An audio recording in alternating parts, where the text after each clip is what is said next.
So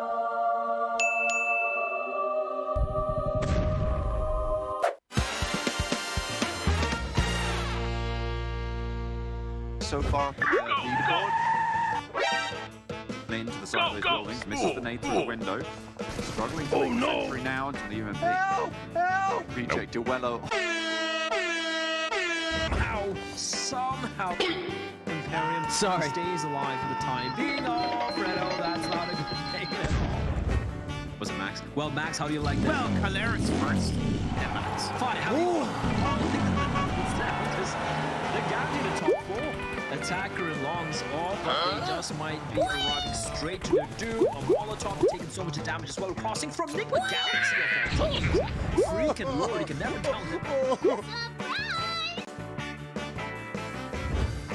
You know, he did. The kill for FaZe. As Fredo's getting like, wait. How? Oh no! Control of the building, Horizon.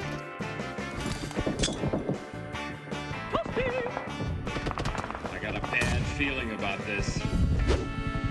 Nope. Huh?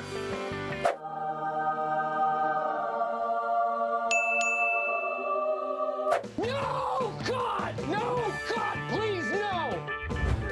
Come on!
Probably trying to delay the inevitable. He spotted where all three members are, but for him to isolate these fights, getting 1v1s, I don't think they're going to be affording him that. He gets the first knock. Now, he has been tagged quite low. They're trying to confirm the kill, which he will onto Acer, so I guess that's the best case scenario there for 628. At least get the 1 point, but they will be knocked out as well, joining their Chinese counterparts in the form of Nova. Because if you look at the team list here, there's one massive team missing. Nova did not qualify into our second Super Weekend, but that worries me, Max. Is this replicating the performance from last year where they didn't qualify? I believe it was the second or third Super Weekend. I can't remember off the top of my head, but they still went on to win the entire event. Well, I think we've got to stop saying BTR prank. Okay, I think that's not valid anymore. I think we've got to stop saying this Nova prank that's happening right now. Okay, they're just taking a little more of a break, a small vacation before going into that third Super Weekend, which I'm pretty sure they're going to try their best to make it to that tournament. They're still trying to do that. Paraboy was the top 4 in terms of elimination at the end of the league play, and in terms of overall damage, he was top 3, right behind Action at top, which are you going to be Action at top after how good of a league player had? Pretty hard, but the fact that they've not qualified and the Paraboy is that high is so impressive. A little bit too deep, but this is the opportunity phase we're looking for, and Tony K run and gun, the Dons Macabre and Team Secret will be eliminated. Genesis Dogma helping them out, and FaZe Clan third place. Great work for MS Chonburi, and it's all on Stall, it's all on Pika, the 1v4. Looking unlikely, they're pushing in, and they make a quick work of it. For a moment there, Imperium, you know, it's Stall with Esports. I've seen him pull off almost 1v4s, but FaZe played that one to perfection. It is technically the first back-to-back win in a singular day from the team, and it's FaZe able to get it, and they had such a good play from the very start until the very end. They played Ricardo and brings up a world of opportunities in terms of where you want to rotate, how you want to rotate. You go from good high ground position to good high ground position to just maximize the information input.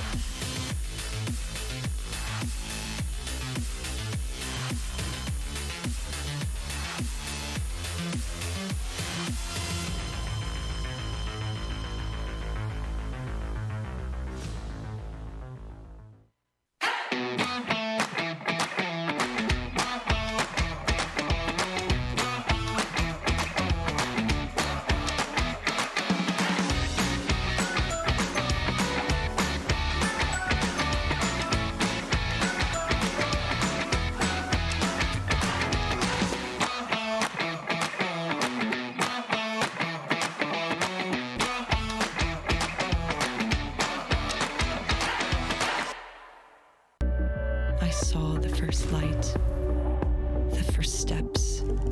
Now I see much more.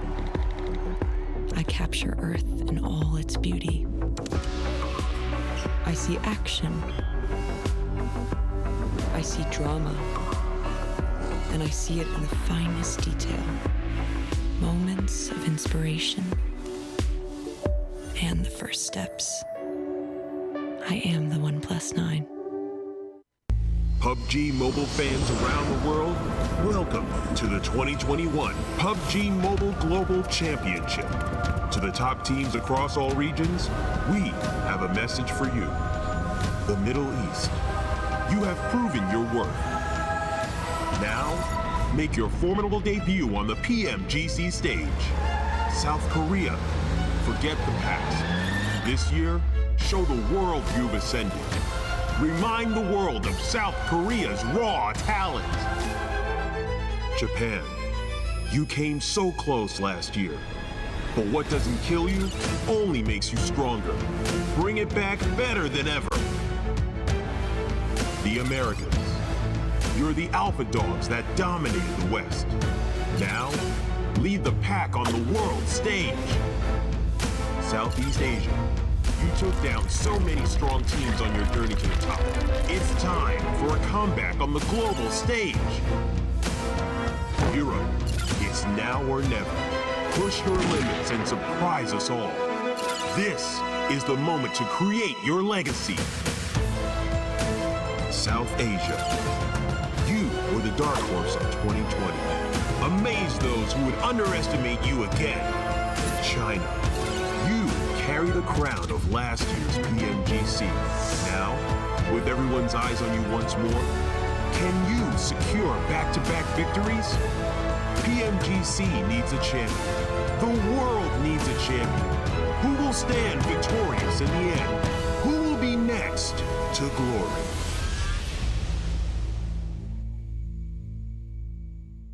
Hello, PUBG Mobile fans. It's almost time to bring together the world's top teams for the PUBG Mobile Global Championship 2021. This year's PMGC has a total prize pool of $6 million for teams and players, and tons of great rewards for our fans as well. PMGC will consist of 2 stages, League and Grand Finals. The League phase will last from November 30th to December 24th. During the League phase, teams from the Americas and Europe will compete in the West League, while teams from Asia and the Middle East will compete in the East League. Each league, 20 teams will compete on Tuesdays and Wednesdays for 16 slots to compete on Friday, Saturday, and Sunday in that week's Super Weekend. The total Super Weekend scores over the first 3 weeks will determine which 16 teams will compete in the PMGC League Finals during the final week. The top 9 teams from the East League Finals, the top 6 teams from the West League Finals, and a special invited team will advance to the PMGC Grand Finals. The PMGC Grand Finals, which will take place on January 21st, 22nd, and 23rd, will determine the PMGC 2021 Global Champions. Who will be the next to glory? Don't miss a single minute of exciting PMGC action.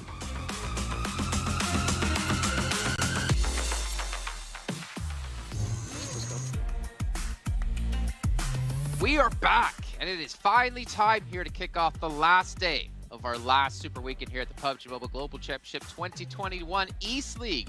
And at the end of the day here, ladies and gentlemen, we're going to have our 16 teams participating in our finals. From there, all of those teams will participate to try to be the top 9 teams to get into the Grand Finals, kick it off in January to join 6 teams from the West and 1 team invited from India.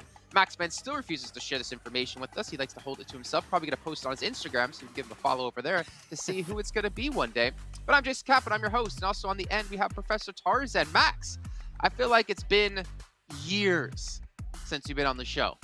A little bit of an over-exaggeration, but yes, it has been a while there, Jason. I've been watching in the background. I've been seeing you and Kalaris and also you, Tarzan, talking smack about me, but I am here. My prediction game is going to be on point, I hope. I don't know. We'll see. Probably not. I don't have faith in him, Tarzan. Not today. I'll choose to have a little bit, but we'll see how it goes. I mean, let's be fair though, Max. You have had some pretty good predictions. Tarzan has probably had the best predictions, and me, myself, and I have been just I guess that, you know, when you pick one team, you're destined to probably miss most of them. But ladies and gentlemen, if you have missed out on the format of the entire event, like a few, we're going to fill you in, hopefully one last time. If you haven't seen a single show till now, I don't know where you've been. Maybe you've been ill, maybe you've been busy, maybe you're working. Well, we're glad to see you here. It's going to be 2 days of league play, but we're past all that. It's only the final Super Weekend left here where they played out a total of 3. Well, some teams have. Some teams have only played out 2, unfortunately. And at the end of today, we'll have our top 16 teams based on the accumulated points between those 3 Super Weekends to move on into the league finals. Now, Max, man, obviously with $6 million on the line, I want you to give us maybe a little recap of what all's went down here, in your opinion, these last couple days that you've been on the show. I mean, it's especially for the Super Weekend, right? It's been really interesting to see some teams step up heavily. The one team that I'm super happy to actually get themselves some really good points, and they actually a back-to-back chicken dinner was Damwon. I think they played some of their best PUBG Mobile esports I've seen in a long while, and we wanted to see how can the South Korean region represent themselves in a PMGC stage, and it was a little bit all over the place, I would say, at the start of this tournament, but they significantly improved entering this third Super Weekend, and they had to, right, because they were not safe. They're part of the few teams that were in a very precarious situation, but they got themselves a back-to-back win. They go for some interesting rotations, getting really good spots. I think their mentality changed drastically. Hopefully they can continue today, because if so, they will be part of those top 16 teams, but their position is not yet secured. So Damwon has been the team that I've been impressed with, who is also potentially BTR, that also got a double win yesterday. Yeah, in Damwon's case, they're 15th place at 195 points. In Bigatron's case, 210 in 12th place. But there isn't that big of a gap here for some of these teams, and we'll obviously have to take a look at the overall leaderboards in just a few seconds. But Tarzan, looking into today, well, what's your thoughts on Damwon? We got to hear Max talk about him a little bit. I feel like Damwon was not tested to the limits that we want to see, but of course when it comes to their mentality, and it seems like the way that they play, they seem to have found some comfort zone, should I say, that they know this is the way that we can consistently get some points. So that is actually one of the most important lines to cross, I would say, when it comes to consolidating your bases and your foundation. So yeah, I'm very excited to see more, but BTR would be the other team to watch, like you mentioned. I mean, they were the team that was kind of considered as the biggest disappointment, I think, in the early stages of the tournament. I don't think is the case anymore. They've really come in strong from the past few days. Real quick here, gentlemen, yesterday on the show, a certain caster named Imperium made a bet that DRS would not fall out of top 16, or else he would shave his beard. They're sitting in 11th place, 218 points. 16th place is 173 points, a 45-point difference between qualifying and not qualifying, between having a beard and no longer having a beard. I am excited to see what's going to happen today for all these teams in between DRS and 16th place. Just to put it in a very easy sentence here, Jason, I think it's possible, but very improbable. You would need the stars to align perfectly, and I really mean perfectly, for DRS to not potentially make it in. Of course, there's that possibility, but you'll need all the teams at the top. That means Infinity, Star Wars, Genesis Dogma, For Rivals, Nima Galaxy, to get almost no points today, and all the teams at the bottom to actually suck up all the points in these next 5 games, and then that could potentially happen. But it just seems, as I said, Jason, extremely unlikely. So I think DRS are good to go, but you never know until the 5 games are played out. Thing is, those top teams, they look like they were just relaxed a little bit yesterday. So I don't know how hard they're going to be trying, because again, they don't get any extra points in the finals for where they place. They don't get any extra money. It's just about getting into the finals. So we'll see if they take their foot off the metal. I don't know how Max would say it. I would say that, yeah. At 2 teams who are desperately fighting for that 16th place, FaZe Clan, DXavier. DXavier going to be 16th, FaZe Clan currently in 17th, and we can kind of compare their stats here across the Super Weekends. Yeah, when you're looking at FaZe, of course, these stats are still very impressive. They missed out on the Super Weekend, so it's a little bit hard for them to potentially play catch-up. But the main issue that I have with FaZe is I look through the numbers a little bit, which, you know, you might want to question my numbers, but I check the numbers as a fact on the stat page, so we should be good. Tony K has got 38 eliminations over 25 games. The rest of the team is at 16, 17 eliminations apiece, except for, I believe, Copite is like even lower. I think he's at like potentially 1 elimination over 12 games. So I want to see more build up around Tony K, because he's clearly the player bringing a lot of success to the team, a lot of points. But we're just not seeing anything from the rest of the squad. We saw some moments of greatness from B11 throughout the PMGC, which is good, but I mean, Tony K, we need to see the players stand around him. 2.4 KDA is huge, Jason, but you can't leave the guy just play solo like that. It's very interesting, like, to see them place these 4 players on the screen right now, because, like, out of all the teams, they were the only team yesterday, gentlemen, that they were still kind of trying what's the best roster to play. Yesterday, the first 3 games actually, they played MR5, and in the last 2 games, they sucked him out and they played Corpy. And right now they're putting Corpy in. We don't know what's, the deal here. Like, I'm a little bit worried, like, for them to actually do that yesterday. I feel like that is a sign of maybe hesitation. So we really need to see whether they found the secret formula here. Well, let's be fair to Corpy. If anyone on that team knows about last-second qualifications, it's going to be him if we think back to Power AAA KPS last year. But here is our schedule for today. It is our last 5 matches of the Super Weekend. Erangel, Miramar, Erangel, Sanhok, Erangel. You guys can't read there on your screen. It's the exact same way it's been the entire time, and it's going to be tough for all these teams, realizing that if you're one of the teams who needs those points, you cannot really afford to have too many bad matches, or really any bad matches over the course of today. And one way to prevent yourself from having bad matches is by getting yourself a OnePlus and find out if they're here, the sponsor at PMGC 2021. With its flagship performance and immersive 120Hz display and hyper touch technology made specifically for gamers, the OnePlus 9 and 9 Pro are your best shot to climb the leaderboards, and maybe your best shot to get top 16. Who knows here? Max, I mean, it helps your game out quite a bit. I know that for a fact.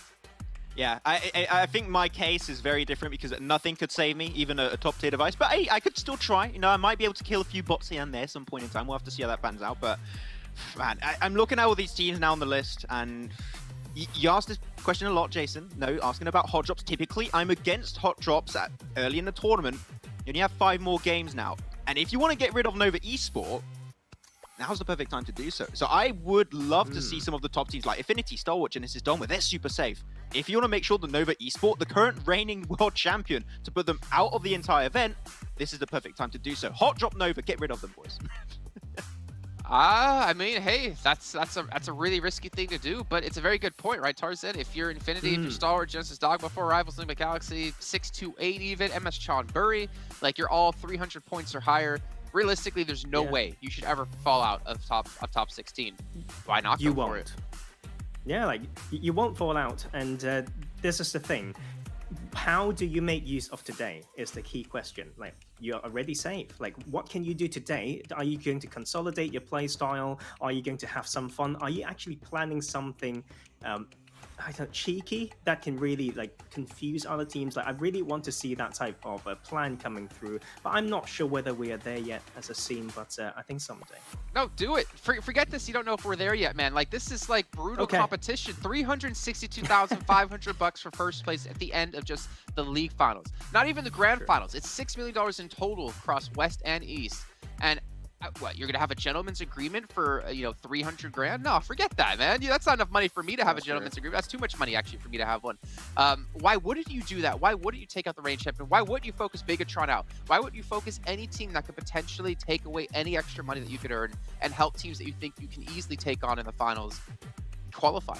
It's smart. And you know what? Like, I think teams are a little too scared to do it. I think they're afraid of, like, fans from other teams, like, being angry with them. But you know what? It's a competition. This isn't a gentleman's tournament. It's just for big bucks. Yeah. Exactly. I mean, I couldn't put it any better here. If you have an opportunity to get rid of a team that you might see as a threat throughout the tournament, you're going to have to strike while the iron is hot. This is an opportunity that would never appear again throughout the entire tournament. Potentially, it will appear back into the finals of the league stage, but it's just so risky because you're not going to be top 16 anymore. It's going to be top 9, so you maybe don't want to take that risk. So yeah, I mean, Deek Xavier, FaZe Clan, Damwon, Nova, if you see these guys as a threat throughout the tournament, hey, just hot drop them. Maybe not the first few games, but if there's a situation where it could be impactful throughout maybe the last 2 to 3 games, go for it. I want to see some hot drops happen today. This is the time. I'm sorry.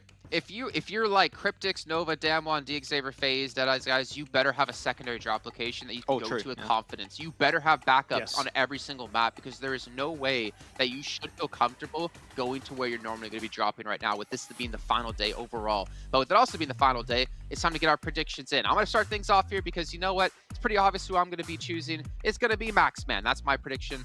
No, it's Infinity. Go ahead, Max. I was about to say, he would predict me to win. I think that would never happen. I'm going to go with the boys. I'm telling you, Jason, it's going to be 4 Rivals. I'm going 4 Rivals all the way. They're going to get their first Super Weekend win here, eventually. So, yeah, 4 Rivals. Bigatron. Bigatron is my choice. They've done very well for me and themselves yesterday in Game 5, and I think it's going to be huge for the Indonesian fans. Continue with the hype is what I'm going to say. I think it can still be a stellar day for them. I think for me, what's interesting about Bigatron and Max, as you can talk about here too, is if we see Ryzen out again and Liquid and Yuhai in. So I've been scattering, going through the internet and through the interweb, and I've been able to find out that a lot of people think actually that Ryzen has had a burnout apparently, which I'm not sure of how valid that actually is, but hey, if you want to give him a little bit of a break, that's fine, but you're still not safe, so you got to be careful. Hey, the Terminator needs to recharge his batteries. Ladies and gentlemen, let's head into our first match of the day. Let's bring in Blend Imperium to cover all the action here in these first two matches. Thank you, Jason. We're going to try our best to cover all the action. Of course, we will be seeing a lot of action as well, but Imperium, before we start things off, Max is being very brave. I like the pick of 4 rivals, and I'm going to be on that train. I am on that 4 rivals train, because I did say on Friday, they are going to end this weekend rather, on a chicken dinner. Yeah. We're going to do it today. And I believe you also put your hair on the line for that, if I'm not mistaken. I have no idea what you're talking about. Nope. Okay, nope. okay. Yep, okay. Anyway, the playing path is upon us. It's a maximum 4 rivals chicken dinner prediction. But at the end of the day, the fight really is down at the bottom of the standings. In my eyes, there's 3 teams who are fighting for the final spot at the moment of the PMGC finals. You've got the Xavier, you got FaZe Clan, you got Dead Eyes guys. Down one do have a bit of a gap. It's around 20 plus points ahead of 16th. So that's already a good base mark, but they're by no means absolutely secure. If they have a downhill trajectory within these 5 games, we could see them into the mix. So the door is wide open overall, and I'm very excited to see who really grabs that door, shoves it out of its kind of things and just throws it out of the window and just says, hey, we're taking this, we're taking the final spot. Before we do delve more, deeply into these teams, right? And obviously, I think you hit the nail on the head, right? The Xavier, FaZe Clan, Dead Eyes guys, these are the teams we're all going to be keeping an eye out on. But you know what? Shout out to Enigma Galaxy. At the end of the first Super Weekend, they were the one team at the very bottom, and they had 1 point on day 3 of the first Super Weekend. 1 point. Absolutely just like a flat performance coming out from them. But the way they've managed to recover and turn things around, definitely kudos to them, and right now they are placed 4th, looking very, very comfortable. But yes, as you did say, it is indeed going to be all eyes on the teams at the very bottom. It's going to be, of course, FaZe Clan, who, I mean, at the end of the final game yesterday, I did ask the desk as well, and I don't think they had an answer. Where the hell are FaZe? I'm hoping they can answer that themselves today.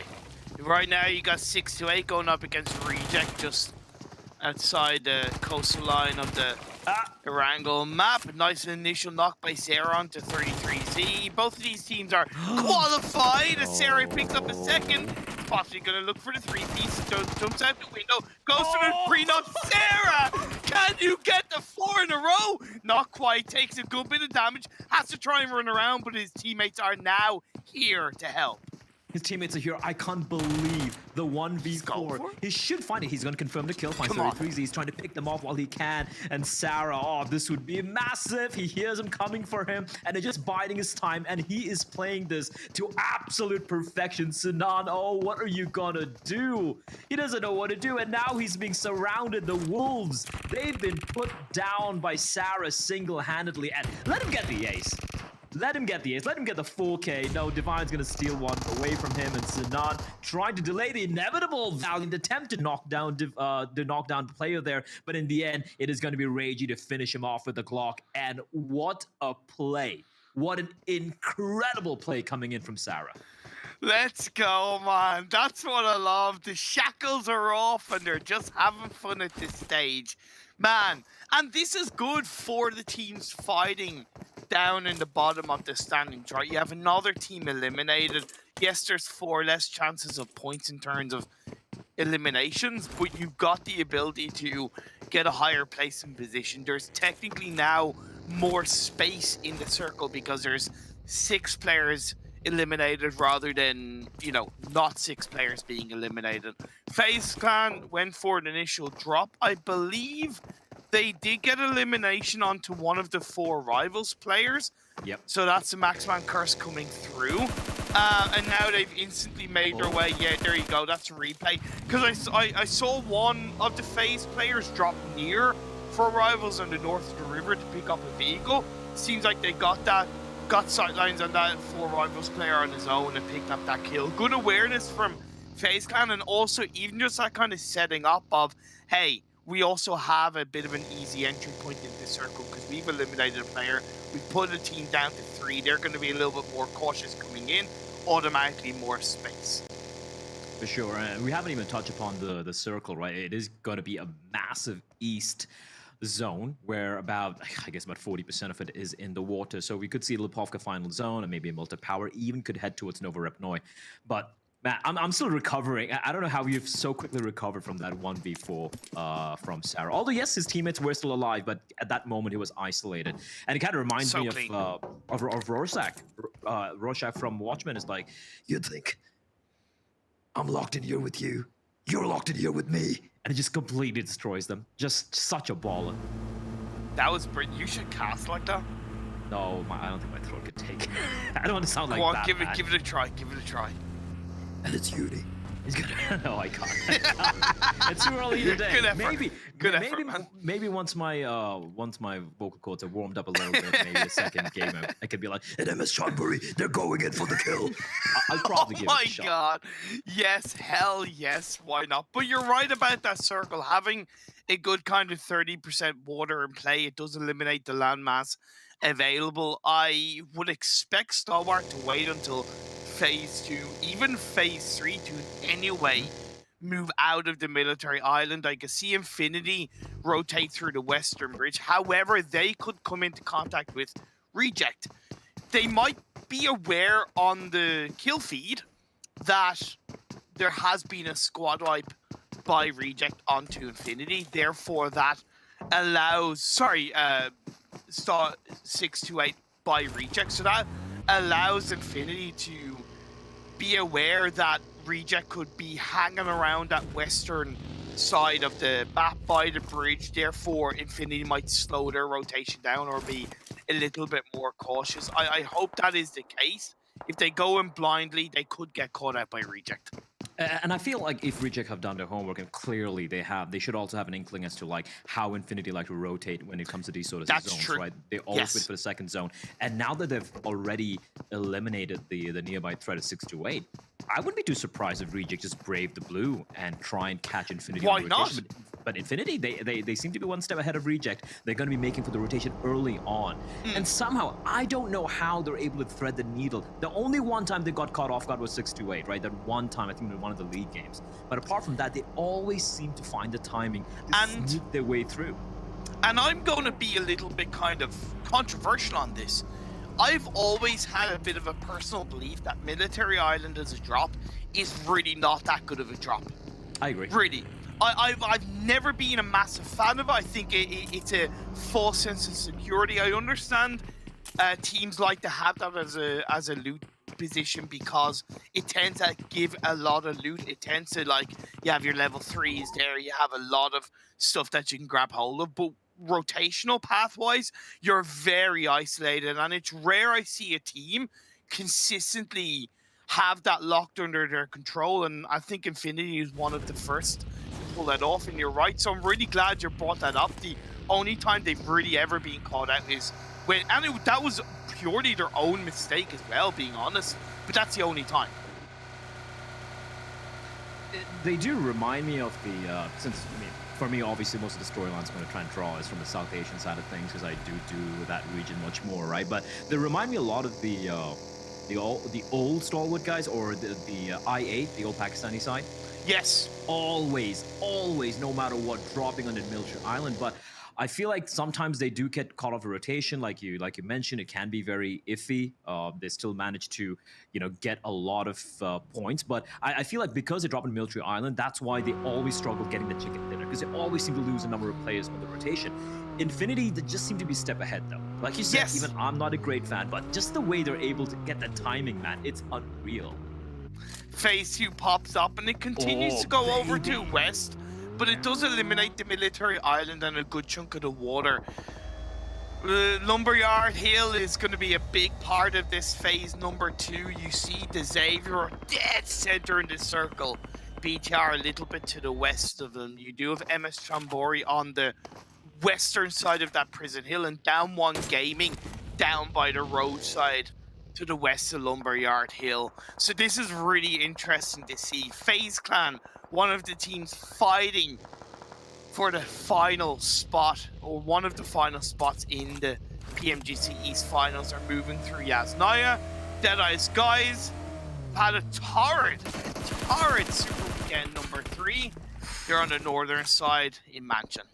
Yeah, God, Tani, do you want to go up against Sarah? Because we know how good he can be, but unfortunately this time around his teammates are nowhere nearby in the vicinity. And I guess there's so many 1v3, 1v4s you can, you know, clutch out on your own in one game. So Sarah will eventually fall, but you know what? It's okay, Sarah. It is completely fine. After that opening wipe he got pretty much almost single-handedly, you know, he's done his job. You know, he's done his job. Yeah, he served himself very, very nicely indeed. So he can have a bit of a break in lobby as we move on forward. 57 players still left as Enigma Galaxy, and I definitely echo what you said at the start of this game. I think Enigma Galaxy have stepped up massively, and I think they've represented the MENA region as a whole in a big way. That turnaround from the Super Weekend 3 last day has been monumental, and it's been a consistent evolution as well. It's rare they've looked incredibly weak in these games, and they deserve a lot of credit for that. I said that they were better than that I had no doubt that they would come back, but maybe I didn't expect it would be as heavily as they have across this PMGC East. Deadeye's guys are going to have a little bit more traffic as they moved away from Mansion into a little bit more of a centralized position on the underside of that prison hill. It's a great spot to go to. A bit risky as a full squad, but I understand with Deadeye's guys and how poor they've looked across the Super Weekend, why they are sticking as a full squad within that compound. Yeah, like while we're talking about FaZe and, you know, the Xavier, you can't really fully counter Deadeye's guys though, right? They can always step on up as Duello. They're going for a bit of some drive-by and the okay. Our reject on a bit of a warpath here today. They seem to just not be stopping. They're hunting everyone down. Well, look, they love to get eliminations. They really do. I love it. Their overall stats in the Super Weekend point is just a tiny bit more weighted towards eliminations, and they've recognized through their experience on the global stage, going right back to last year's PMGC when most of the players are playing for Blue Bees, that, you know, you need to be a confident team, you need to be an aggressive team, and we've seen that shine through massively now. They've corrected their game style in a strong way on playing for the late game in a bit more of a calculated manner. But like I said, this is the final day of this weekend, of the PMGC Super Weekend, and they've got nothing to lose. But that circle, sweet Mary Mother, Jesus, I think I can safely say that's a kick in the face. I love it. That's amazing. A Milta Power final circle with all those cliffs and about 50% water. Hell yeah. Hell yes. Okay, maybe not for the players, but at least for us, the viewers. This is amazing. Look, Deadeye's guys, MS Chambori, you got Rico Infinito already there. It's just scrambling. This is where the better teams will know how to play this in terms of, I get why teams are like going, okay, we need to get into circle quickly, but sometimes stay back, let everybody else go in super quickly, let everybody else take each other out, then we have a bit of an easier breeze to push in. Credit to Deadeye's guys, they've gone in as a unit, they've gotten an initial knock on Rico. They shouldn't look to push on this because there's an easy possibility of a third party, but that suppression knock is a big thing, and Deadeye's guys have 2 warehouses to play around. That's a lot easier to deal with than kind of only 1 warehouse for the majority of Rico Infinity. It's so surreal. It almost feels like I'm watching a whole different map altogether, because how many times have you seen so many teams in this part. Oh, yeah. Into its multi-power, right? So I'm just not used, like, it's kind of like a dissonance in my head. I'm like, wait, this doesn't make sense. Like, you don't see so many teams here. So big. So big. Genesis Dogma going into Mini Milta where Enigma Galaxy already handled in. You have BTR across the sidelines in their buildings in towards the circle. Gets a knock into one of the Genesis Dogma players. A hell of a day yesterday for BTR. 2 chicken dinners bookmarked to comfortably secure their spot inside the PMGC finals. All right, BTR, Bigatron, they're looking to accrue a few more points. They had a great past couple of days, really not necessarily catapulting themselves up top, but they've definitely done a great job, at least compared to their counterparts in the form of FaZe. Definitely looking to make quick work here of Genesis Dogma, who are getting harassed. I'm keeping my eye out on the easternmost side of the island, and I'm surprised how Star would have managed to find themselves. They've managed to just avoid everyone and find themselves on the cliff. That's impressive. As Marshall, Cryptics with a great knock onto Logan. Of course, we don't see the action. We can take a look, of course, at the kill feed. Right now, the BTR are in a bit of a stalemate as Infinity are trying to push into the direction of El Chapo, but backup is arriving. Marshall 1v2 right now, as Newsy should find El Chapo and will be quickly put down. But Marshall will also be spotted, and Cryptics, they're just taking this fight individually. There's a lack of cohesion in the way they're approaching this particular fight, and because of that, Infinity, they're going to make quick work of it as we see yet another circle shift. And MS Chonburi are in a great position. The 3 teams as well kind of fighting for, well, you know, the 3 teams kind of fighting for one of the, arguably the final PMGC final spot is FaZe Clan, Deadeye's guys, Xavier. Xavier, FaZe Clan, they've been punished by the circle shift. Deadeye's guys are still in it within Milta, but that southern coastal line position, by the way, is unplayable. That southern coastline beat, so it's not only the water, but you can't even play the southern side. Everybody's going to be on the east, on Mini Milta, or the north within Milta Power. Yeah, no one's going to be looking to play on the beach, but if the zone does shift there, it's going to be brutal. Daybot has been, he's being harassed by the 3 members of Rico Infinity, of Reject, beg your pardon, and he will finally fall. With that, we say goodbye to Genesis Dogma. As a Reject, this warpath they've been on, you know, it's been comparatively easier fights. They've been just working as a pack, as a unit, trying to take down players who kind of all by their lonesome in phase. They are somehow dodging all these nades. But look at MS Chonburi's position. If they spot FaZe, this could be free kills, and I say that, and Ponzai, he hears me, and they're gonna tap away. He needs to first get that res rather on the NC2, but Jimmy finding MR5 and Nova could get a free shot onto MS Chonburi if they do have an angle. I would have preferred FaZe to try to send it into Milta. They're trying to get there, but okay. 4 rivals, how are you doing? Corpai says, meet my M249. Appy is going to be put down to 10 health. Oh, not looking good at all for 4 rivals. 2 members knocked down. Oh, that's it. That's it. I don't know how he even died. What did it just? Was it a Molotov? Tony K. Molly, yeah. Yeah, that just. Well, that's the 4 rival chicken dinner just, you know, getting evaporating into the air. Well, Max, I share your pain. Deadeye's guys, they've been holding on to this particular warehouse for quite a while right now, but they haven't really been able to, or they haven't committed to any fight. They're just keeping their opposition at bay, but not really looking to take any fights. And this has been a problem for Deadeye's guys, right? Yeah. They try to go for displacement points, but eventually they just get overwhelmed.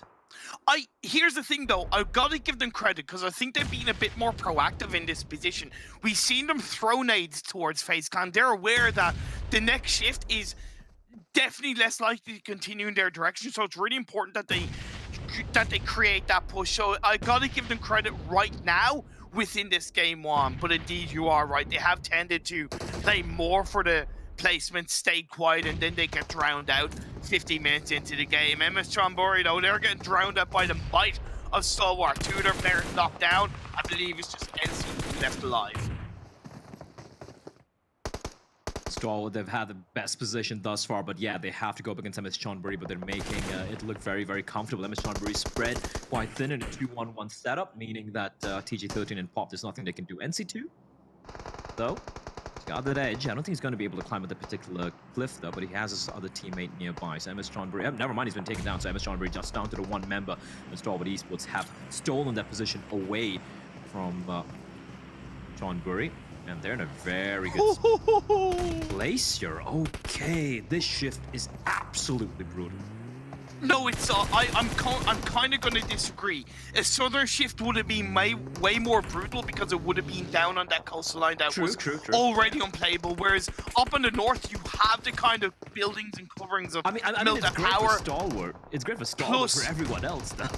Well, for the 3 teams that are fighting for that final spot, it's also healthy enough for them because FaZe Clan, I feel, are going to be less punished by Deadeye's guys, and they can focus on maybe cleaning a couple of teams up down south. That's my idea.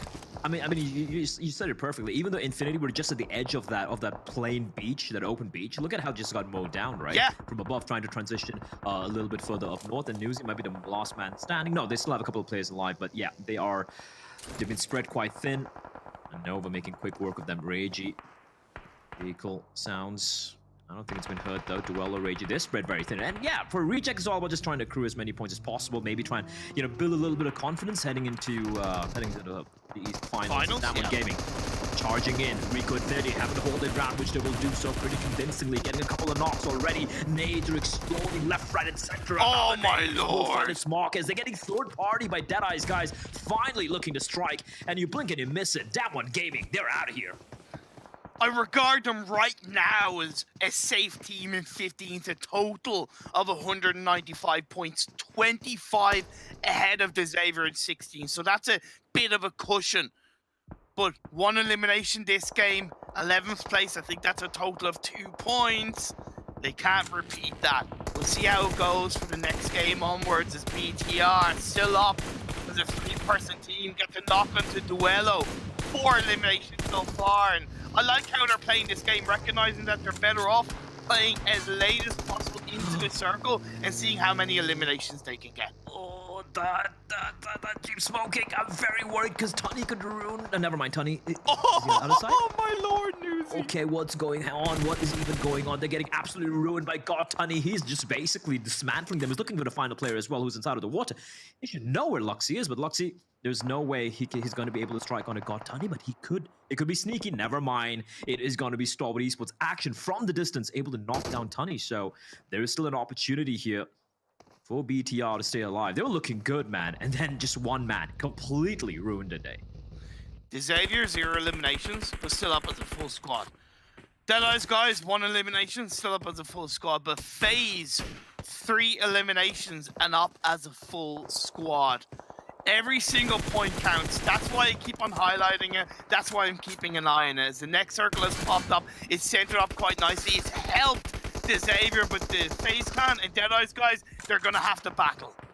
Deadeye's guys, now this is where they need to stand and deliver. It's a 4v4 right now between Deadeye's guys and FaZe have already found a knock. And FaZe are actually not in a good position. They're getting pinned down by action that Mini 14 could completely ruin the day. And Newsy, I don't think he's even got any first aid kits remaining. He's been on low HP for a while as Pika with the Zoom banger just completely decimates Fadan. It's not looking good. The push comes in though, and Tony K taken down. Quick trade in the form of MR5 with a Tommy of his own. Able to take down Frag Boy.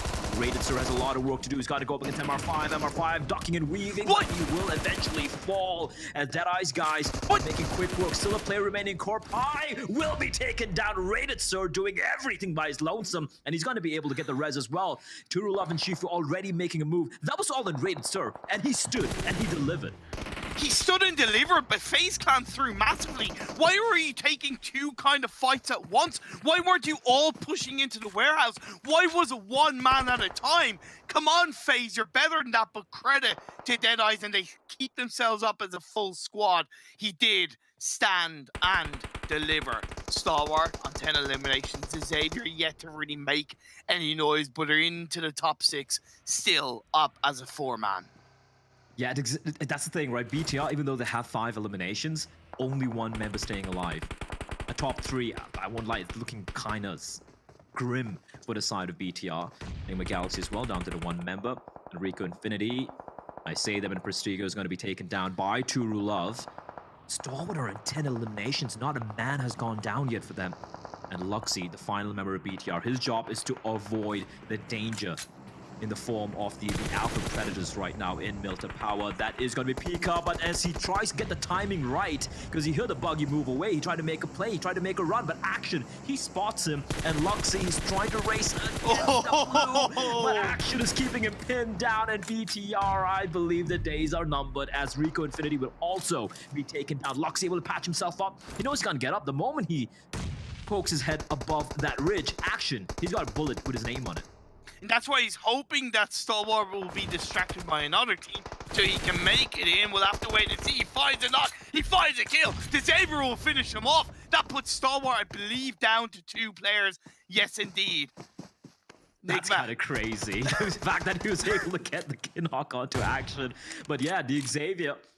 Now Stalwart down to being whittled down to a 2-man side, and Deadeye's guys with an incredible opportunity being presented to themselves, because again, Deadeye, the Xavier, they're going to be focused on Pika's position. We know how dangerous it can be. Freaks nearby as well, and Deadeye's guys, the only thing going against them is the fact that the zone has shifted heavily in favor of the Xavier, but there is a bit of cover. They can make their way in, but Lamborghini's position on the left-hand side, that could completely destroy their chances.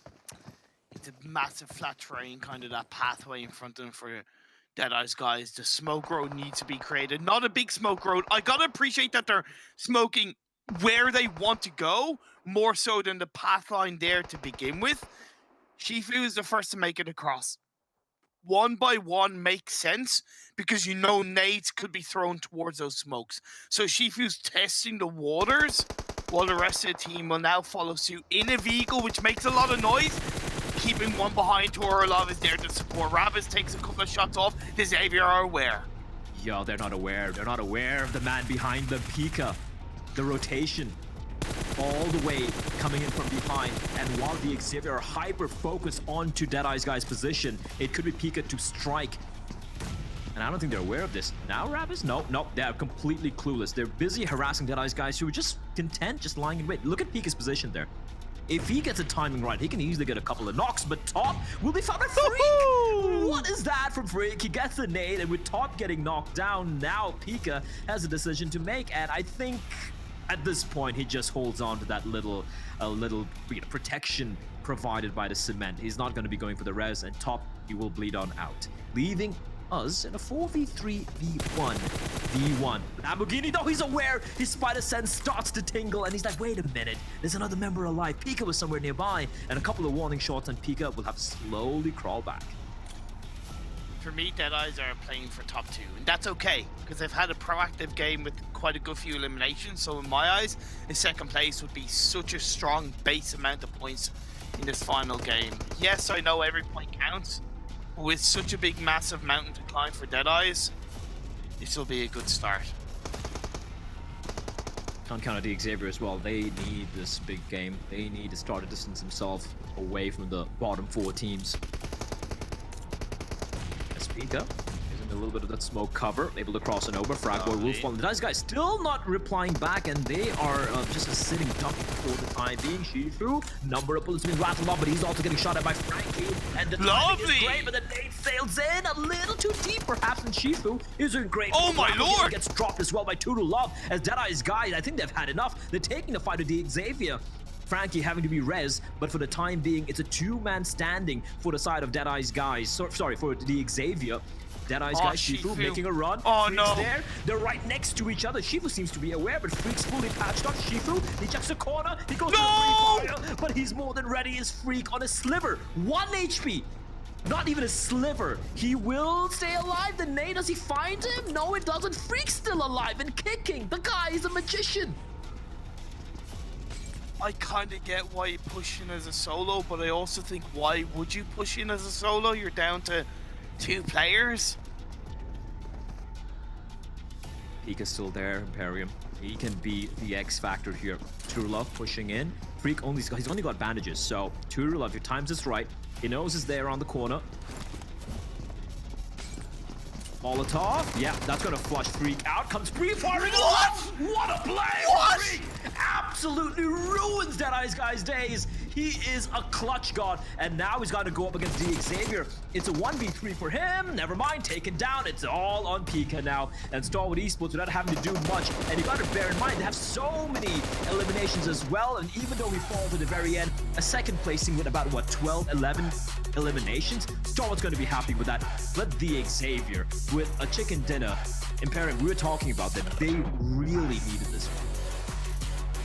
I can't believe this game. Not only did we start off with crazy circle shifts in the first 3 phases, but the way that ended, Xavier, they got a chicken dinner yesterday. They needed one again today. You said it right, when they need to start, you know, bridging that gap between them and the bottom 4. They were coming into today's games in 16th, but not in a healthy 16th position. You don't want to be on the edge of that cliff with 1 foot hanging off, nearly falling off, right? So it's important for them to end this game 1 with a chicken dinner. But to give credit to kind of Deadeye's guys, 4th place, quite a few eliminations. FaZe Clan, not as strong as they would have hoped, but I see what they're trying to do in these games, and I sense the hope of it. The team that I'm kind of a little bit now more worried about is Down One Gaming, because that chicken dinner leaves Xavier a lot closer to Down One Gaming than Down One would like, right? So, you know, we're seeing this kind of running, moving target throughout this day. Every single game, every single point, it's getting so damn spicy, Blair. Yeah, it's getting spicy, and I like my spicy food Imperial. But yeah, this is getting squeaky bum time for a lot of these teams. And for Deadeye's guys, I gotta say, you know, maybe a little bit more aggression. We also understand why they want to play for the placements. But Freak, you can't take anything away from him. He had no business winning this 2-1. Exactly. Like, but to give Deadeye's credit, the reason why I say it is because day 1 they got 21 points. Day 2 they got 13 points. So to me, this is a big plus. Oh yeah, absolutely. Still, you know, any points are good points for the side of Deadeye's guys. We're going to be jumping straight to the analyst desk where we can break down what was probably my favorite Erangel game this weekend. Gentlemen, don't you enjoy... Okay, well, not you, Tarzan. Tarzan, don't listen. Gentlemen, Max, don't you like having facial hair? Because I do. Yeah, feels good. I think we're going to have another person on the broadcast relatively soon who might not have any left. We see D Xavier take home a chicken dinner, 22 points, Stalwart as well, soaking up 23. What a finish. And I feel like we were all in agreement there that D Xavier really kind of didn't deserve to win that at the very end, considering how they played out some of the positions. Yeah, it was a tough one, but who would expect a true Milta power finish, Jason? Answer is almost no one, but actually shifted so many times over to the eastern edge, and it actually ended in top of the buildings of Milta power. And Xavier had the best building, and the circle kept going their way. There was a lot of circle luck involved, but they were able to at least keep teams away. But I think also, Tarzan, is other teams doing mistakes, right? Like, DE should not have been going down that easily. And to Freak to be able to pick up a 1v2, like, they're just giving that win away for free. It's hard. I mean, he's a pretty cheeky solo player in there, and he for sure knows how to do that. But man, build to power finish is like, do these players even know how it looks like since the Erangel 2.0 update? Like, so I think it's actually interesting to see how they actually use something, the immediate landscape analysis and all that stuff to like pause and play. As you can see, Freak with the solo play allowed him to top the charts here. I love it. Longest elimination distance, 7 meters. That has to be the first time we've seen it be this low ever in PMGC. But I mean, definitely deserved at the very end. As we were saying before, he pulls off the 1v1, has like no HP. You see him try to pick up some meds. He only has bandages. The Molotov comes in. And what does he do? Instead of sitting there, runs out, gets the quick spin, picks up two cool eliminations, and honestly getting them up the placements as well. A fantastic job by them. But again, Deadeye's guys, a decent placing for them, right? They were in 19th place at the start of the day. They're at 156, and Xavier was at 173. So they're, 20 odd points behind originally. Yeah. But the problem is, Damwon is 20 points ahead of Xavier. So now technically they're about 40 points behind, as we're going to see here in just a few seconds. Hey, you can see 35 points behind Xavier for them to qualify. And FaZe are still playing. They're just not doing as well, unfortunately. And DRS, well, they fell behind Bigatron. There's a world. There's 4 teams within like 10 points, 13 points away from them. It can happen. We have to celebrate something, okay? Deadeye's guys overtook TJB. Finally, I was asking when it was going to happen eventually.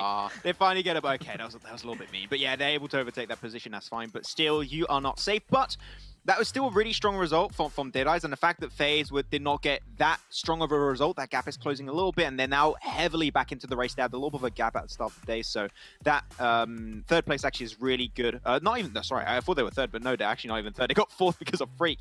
So that's actually the perfect game for Deadeyes. I think that they had a really good play, especially towards FaZe. Used their utility maybe a little bit too quickly. Should have tried to hold on to those nades and mollies a little bit longer. That could have made it a lot easier for them to go for that push onto the Xavier. But I mean, yeah, the teams at the bottom are able to get themselves some really good results. So it's going to be down to the wire as always, Jason, at this stage. Down to the wire indeed, but not for you guys at home. Well, maybe it is, because we only have 2 days left of watching and earning rewards. You can see for the permanent unlocks of the treasure box. You can watch it in the Esports Center over here on YouTube and collect points that you can use to unlock these permanent items. Also, not to mention, there's a rewards button below the stream here on YouTube you guys can use. And even coming up on the 22nd of December, that's when the next box is coming out. And there's even more rewards to choose from, as you can see here on your screen. That will run up to January 13th. But I do want to cast our minds back a little bit, because I feel like we had so much action happen at the very end that we forgot what happened at the beginning. Sara up against 628. Just manhandling them.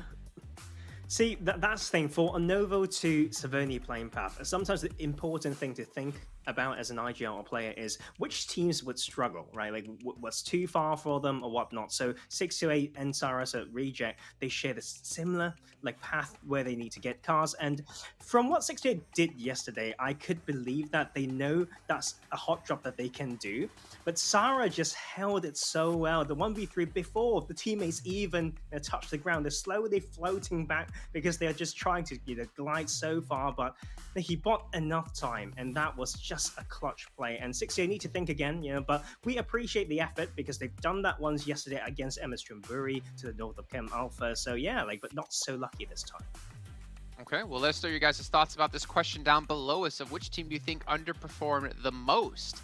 Honestly, I don't really know what answer to give you for that one personally. Obviously, BC Swell is one that's going to stand out, but obviously there had to be a team who was at the bottom of the table. They just unfortunately didn't qualify a single time. So let's know your thoughts, Max and Tarzan. I don't know why your name is so hard to say there. You can think about it in this break and come back with it. We'll see you guys in a few minutes here for match 2.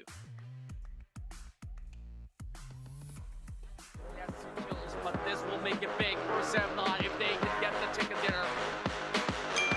Now we're seeing a lot more information here. What? What? Hang on, back in! Hang on, back in! Semnon with chicken dinner! What? Really is a... Oh! Do this to them! I'm so sorry. You've killed them! Look at them!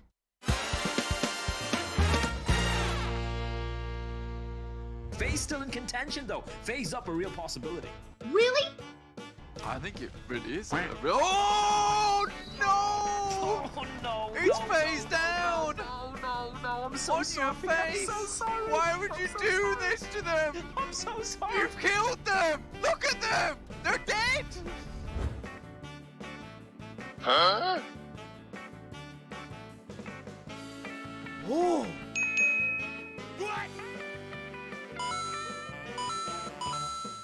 Excuse me. He's waiting out. Just needs to move forward. They are out in the open. He's waiting for the tree to provide some cover. You can see he wants to move out to the right-hand side here. He's going for the shot. Lines up. The one for top. Looks for the knock. Action.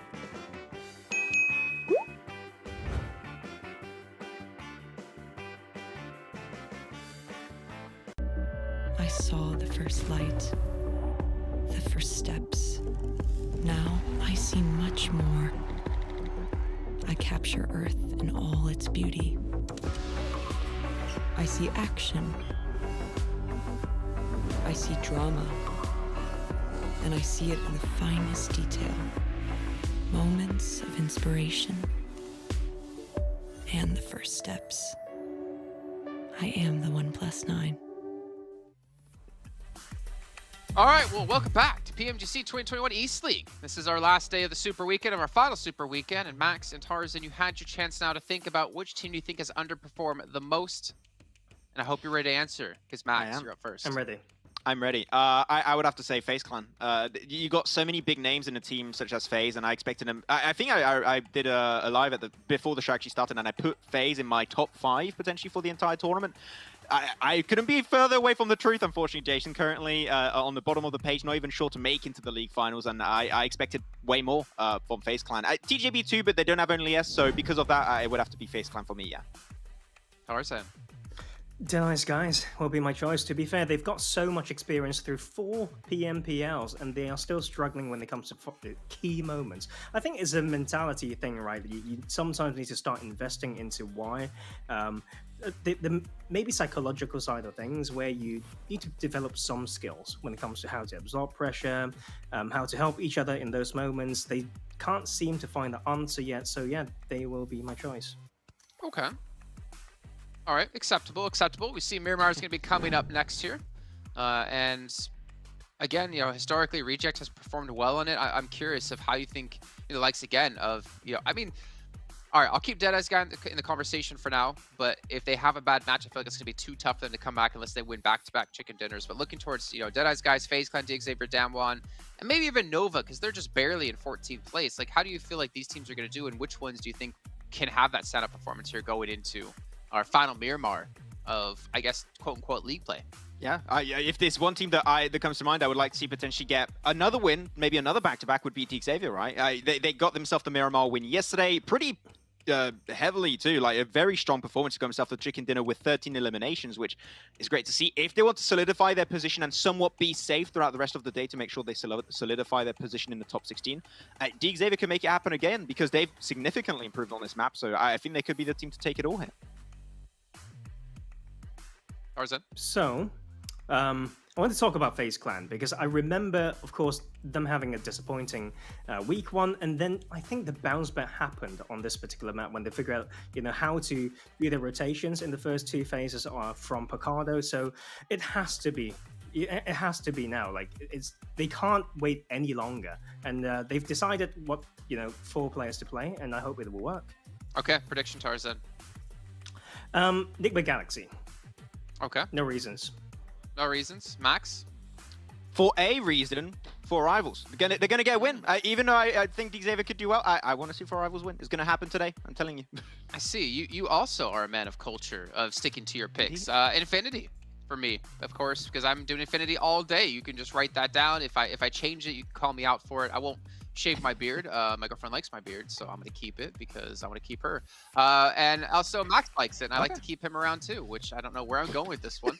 But I'm gonna stick with Infinity because they're gonna get a win today. I'm gonna get right. I'm gonna be right, and then I think I'll be tied with Max in correct predictions. Obviously, with him choosing 4 Rivals all day long, it gives me a really good chance to catch up because I don't know what it is. Max, 4 Rivals just can't close out games. Bro, Sorry, Max. Literally, they jump. Rith jumps out of the car with a mid-rotate. I don't know. Come on, 4 Rivals. We've got to stop the misclicks, boys. All right. Well, Blood Imperium, why don't you guys tell us about how bad of a pick 4 Rivals is for Max as he takes us into our second match?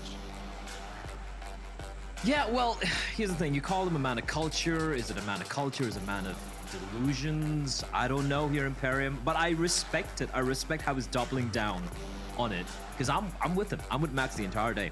I think 4 Rivals. Typical French person, just stubborn, unyielding, just stick to their guns, unyielding, Yeah.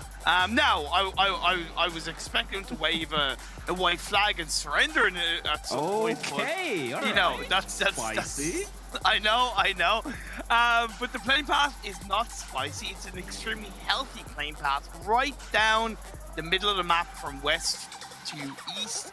So it allows the team to get to wherever they want to. And on the desk, they kind of talked about FaZe and Deadeye's guys in Miramar. And they're dead right. From a statistical standpoint, within their Super Weekend, at least respectfully, FaZe, their strongest map was Miramar, 13 points per game, and Deadeye's guys were 17 points per game. But those were like 1 to 2 weeks ago, right? So I'm kind of tempted to also say, hey, the statistics show one thing. This is the 3rd Super Weekend where what feels like 1 million games into the tournament, and this is the final day. So really, that goes out the window. They just need to get the job done and get the points required to stay in the running and even push into the top 16. I love how, you know, we're basically, you know, trying to pull off a Doctor Strange. We're all looking at the various possibilities, all the different realities, what's improbable, what's impossible, what's doable, you know, to figure out who's going to be not making it. But as much as it sucks to be one of the teams in a situation like this, Imperium, like from a viewer's standpoint, it's so exciting, right? Like, sure, you know, Genesis Dogma and Infinities and your Stalwart Esports and all these guys, they're basically confirmed to be playing next week. But the fact that they're going to be a couple of teams and it's going to be heartbreak, and they only have themselves to blame for it. Like, it's gonna be like, look, BC Swell are out. It hurts. You know, we've already spoken about them, and I'm sure they know as well. They're not quite ready yet, you know, for this particular level, and it's fine. Yeah. You look at Tangzhou Bao, who were looking pretty good, but the fact that, you know, they had like middle of the pack performances for 2 super weekends and they just missed out on this one. Again, they have only themselves to blame. But the other teams, right?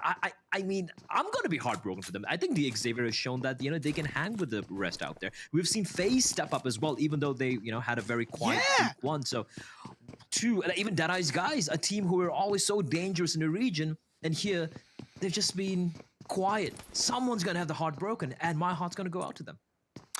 And I have, that's why I continue, and I will always do my absolute best to have the utmost respect and love for these players and these teams, because I really see how hard they work. I see their growth. I keep an eye on as many regions and scenes as I can, and to have them reach this level is something they should be incredibly proud of. But we all have the pride in wanting to achieve more, wanting to get to the next stage. And when that stops, when that gets, you know, when you take it away from yourself, that hurts. It's going to hurt hard for these teams. But at the end of the day, they've done their best. They've represented the region in a massive way, and they should overall be so damn proud of themselves, whatever happens.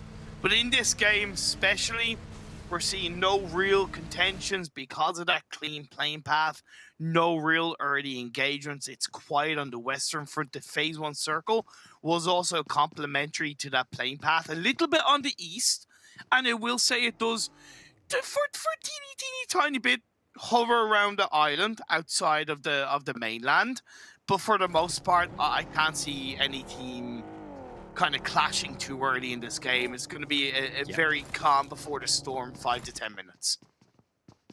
I know it's extremely unlikely, but I have to bring up the fact that the West boys had a final circle on the 2 islands. I know. And I said it earlier, I would give my firstborn child just to have that opportunity here before PMGC ends. And I can see there's 2 islands in the zone. Now, it's very unlikely. It's almost extremely improbable of us getting those 2, but if we do find it, man, I'm gonna be super happy. Speaking of being nervous about a couple of these teams, how are you feeling about the right now looking like a real possibility of, you know, having to shave that glorious beard of yours? Are we really going to talk about that elephant in the room?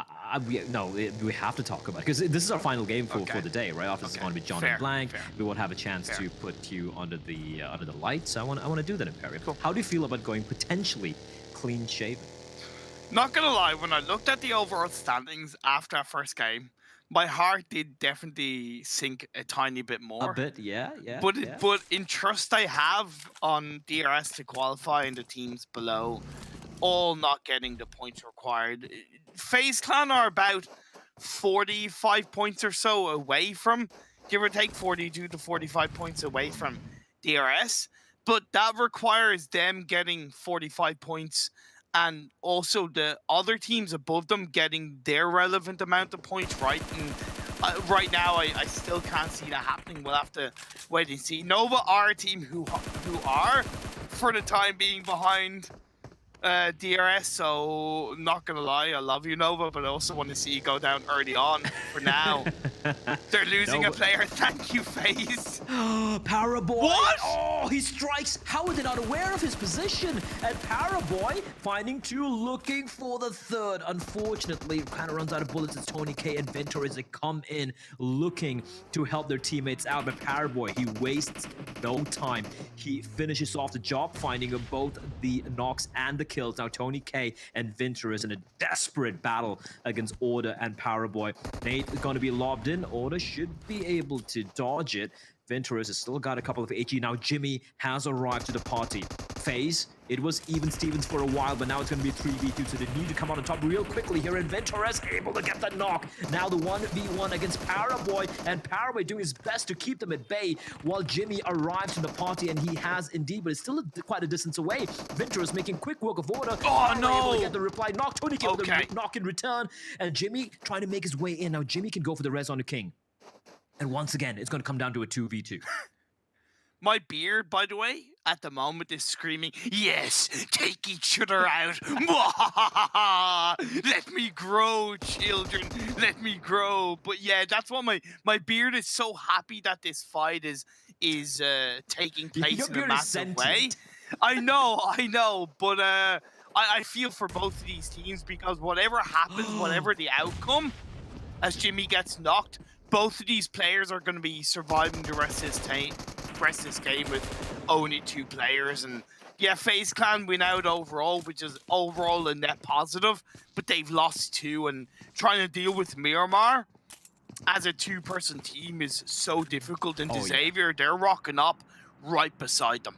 Oh, for sure. It's not going to be easy. And I feel like FaZe have only themselves to blame. I mean, they knew where Paraboy was. I know! And they just went out in the open, and that buggy just sitting ducks. They had no chance there.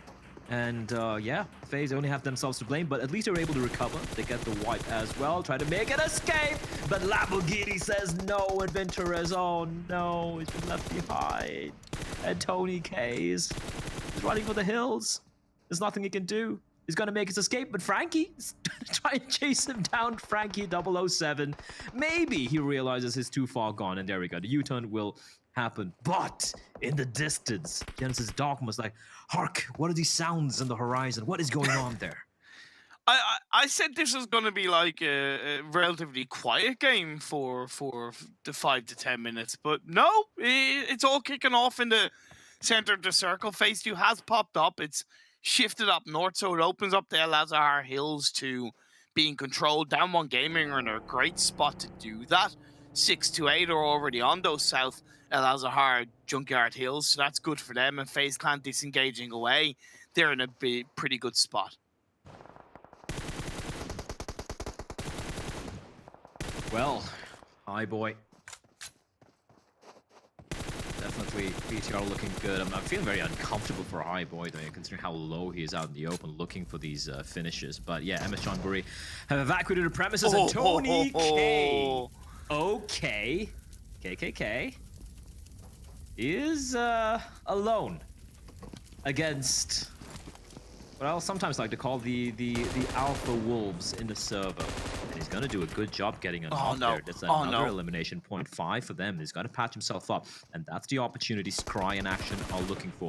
Gonna group up, pre-firing into the smoke, hoping to find him, but it's nowhere nearby. Tony K, that M249 could shred them. He's gonna go for the play. Oh, I love that. Tony K finds one, runs back up again. Now Scry, does he go for the res? Going for the long reload. It takes about half an hour. It's like assembling an IKEA table. He's going to come peering around the corner again. Another knock for Tony K. He's found 3 members of Stalwart Esports. He's going to get it. He gets it. Tony K, the 1v4 against Stalwart. What a beast. Oh my god. This is the PMGC. This is where giants are made. Mountains are climbed. Phase up. Calaris will understand this. It's FaZe Sunday, baby. Let's go. Okay, he's on his own, and the rest of the game is going to be a hell of a battle. But Tony K showed. I have goosebumps right now. He showed why FaZe Clan are still in with a fight for the PMGC Finals qualification. Meanwhile, this is Dogma. A Tart World Strike. That's a free knock and a free finish and a free elimination. But yeah, I mean, holy hell, I'm sorry. I think I just lost it there. A 1 versus 4. That's a real 1v4. Oh my god. So, I'm gonna go in a little bit of like that's a true 1v4. That's a real 1v4. When people talk about, oh, it's a 1v4, I'm like, it's not a 1v4. His teammates are alive, right? His teammates are alive. Like, if his teammates are knocked and he's all alone, then it's a 1v4. That situation was a real 1v4. here, right now, in this particular fight for Sunan, that's not really a 1v4 because he's got his teammates nearby, right? So he's still able to, but I mean, of course, he goes down, and technically, I guess it is a 1v4 because there's none of his teammates nearby, but that was an ultimate, true 1v4 where he had to hold on against the entirety of Stalwart Esports. And sure, Stalwart might have made a couple of mistakes, but how proactive he was, you know, he just read them like a book. Like a book, yeah. Read them like a book, and it was a typical play from Stalwart. That's the thing, and Tony K was one step ahead the whole time. Just to kind of settle things down a little bit, FaZe have 8 eliminations, Xavier have 3. So this is pretty good for Xavier overall because they still have a full squad up. BTR have 2, Genesis Dogma have 1, all the rest have full squad, 0 eliminations. Genesis Dogma will clean up 6 to 8, they're out of the game once again. Nothing really to worry about, but it does continue to kind of leave the door open for the amount of land available in this circle. The phase 3 did shift big time up north, so the North El Azhar Hills. I was surprised that Down1 Gaming played kind of so low towards El Azhar, more so than on those northern hills, but either way, now they can move on up. Nigma Galaxy wrapping around Deadeye's guys, but Deadeye's guys staying safe on that western side. They're going to have a lot more traffic, I feel, in this fight, as Anas tries to get a couple of shots at the Duck. One more bullet. There you go. Duck was a little teasing, I guess. I'm trying to work in Duck there, but just nothing's really hitting me. But anyway, the bullets do hit him though, as SK-Ton will in the meantime be rezzed by Rico Infinity. Rico Infinity don't really have to worry right now. It's all about just accruing as many points, making sure they're comfortable. The MENA teams have really impressed me.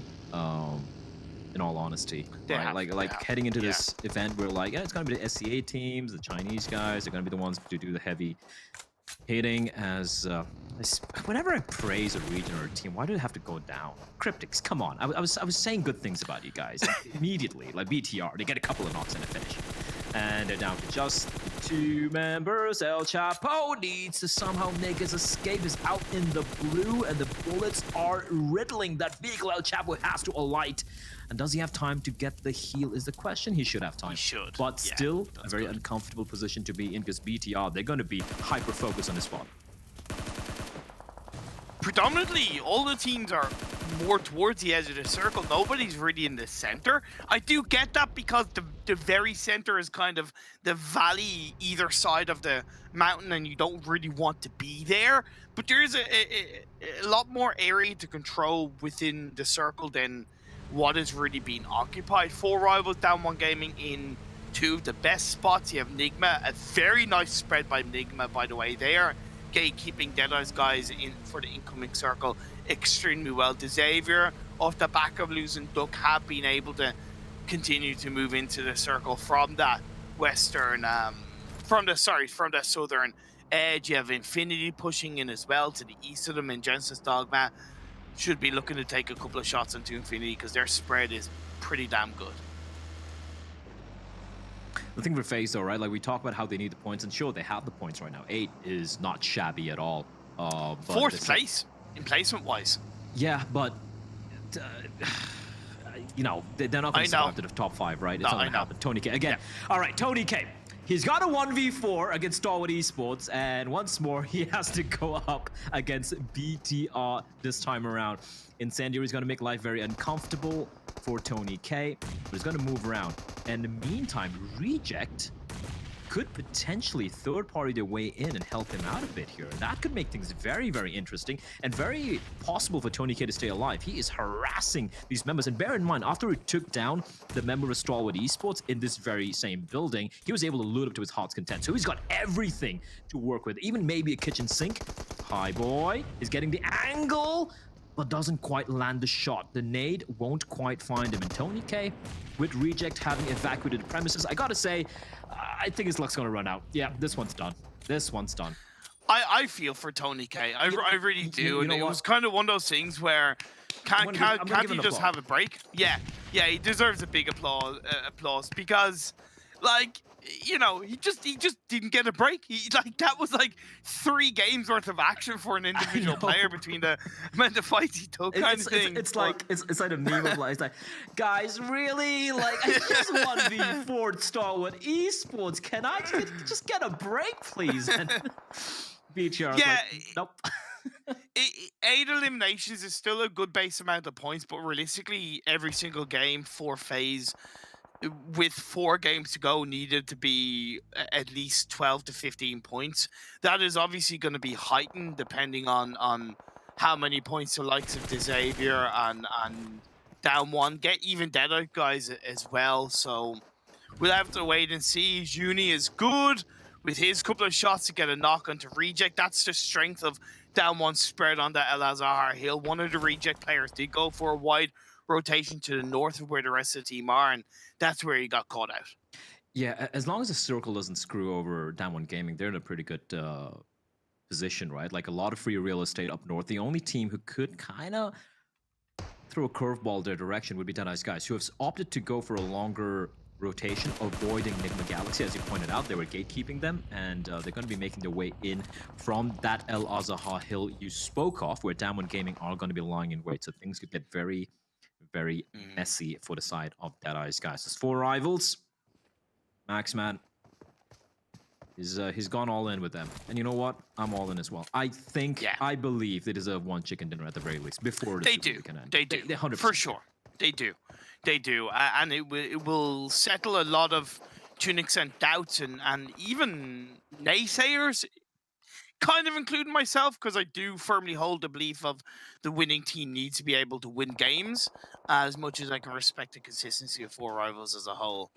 Prestigio throwing up a nade to connect onto Xavier, who has their last player up with only 3 eliminations. This could be a very poor game 2 for Xavier off the back of a chicken dinner. BTR as well. Nice, just keeping them at bay.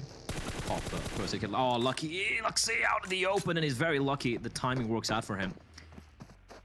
Still not able to quite take him down, but the other 3 members, they're still buying their time. Pieboy's gonna come running out of the smoke. He will be spotted from behind. Yeah, the wraparound is taking place though, but Luxy out of the open. Calm taps coming in from Reiji.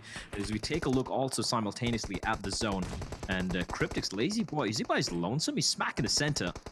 He's looking very happy there, at least for the time being, as Reject are also joining the fray. So for Genesis Dogma, even though they're probably looking at chops and they're like, we want to just take out BTR as soon as possible, the fact that Reject are harassing them is going to offer some window for BTR, at least for the time being, delay what is looking like the inevitable.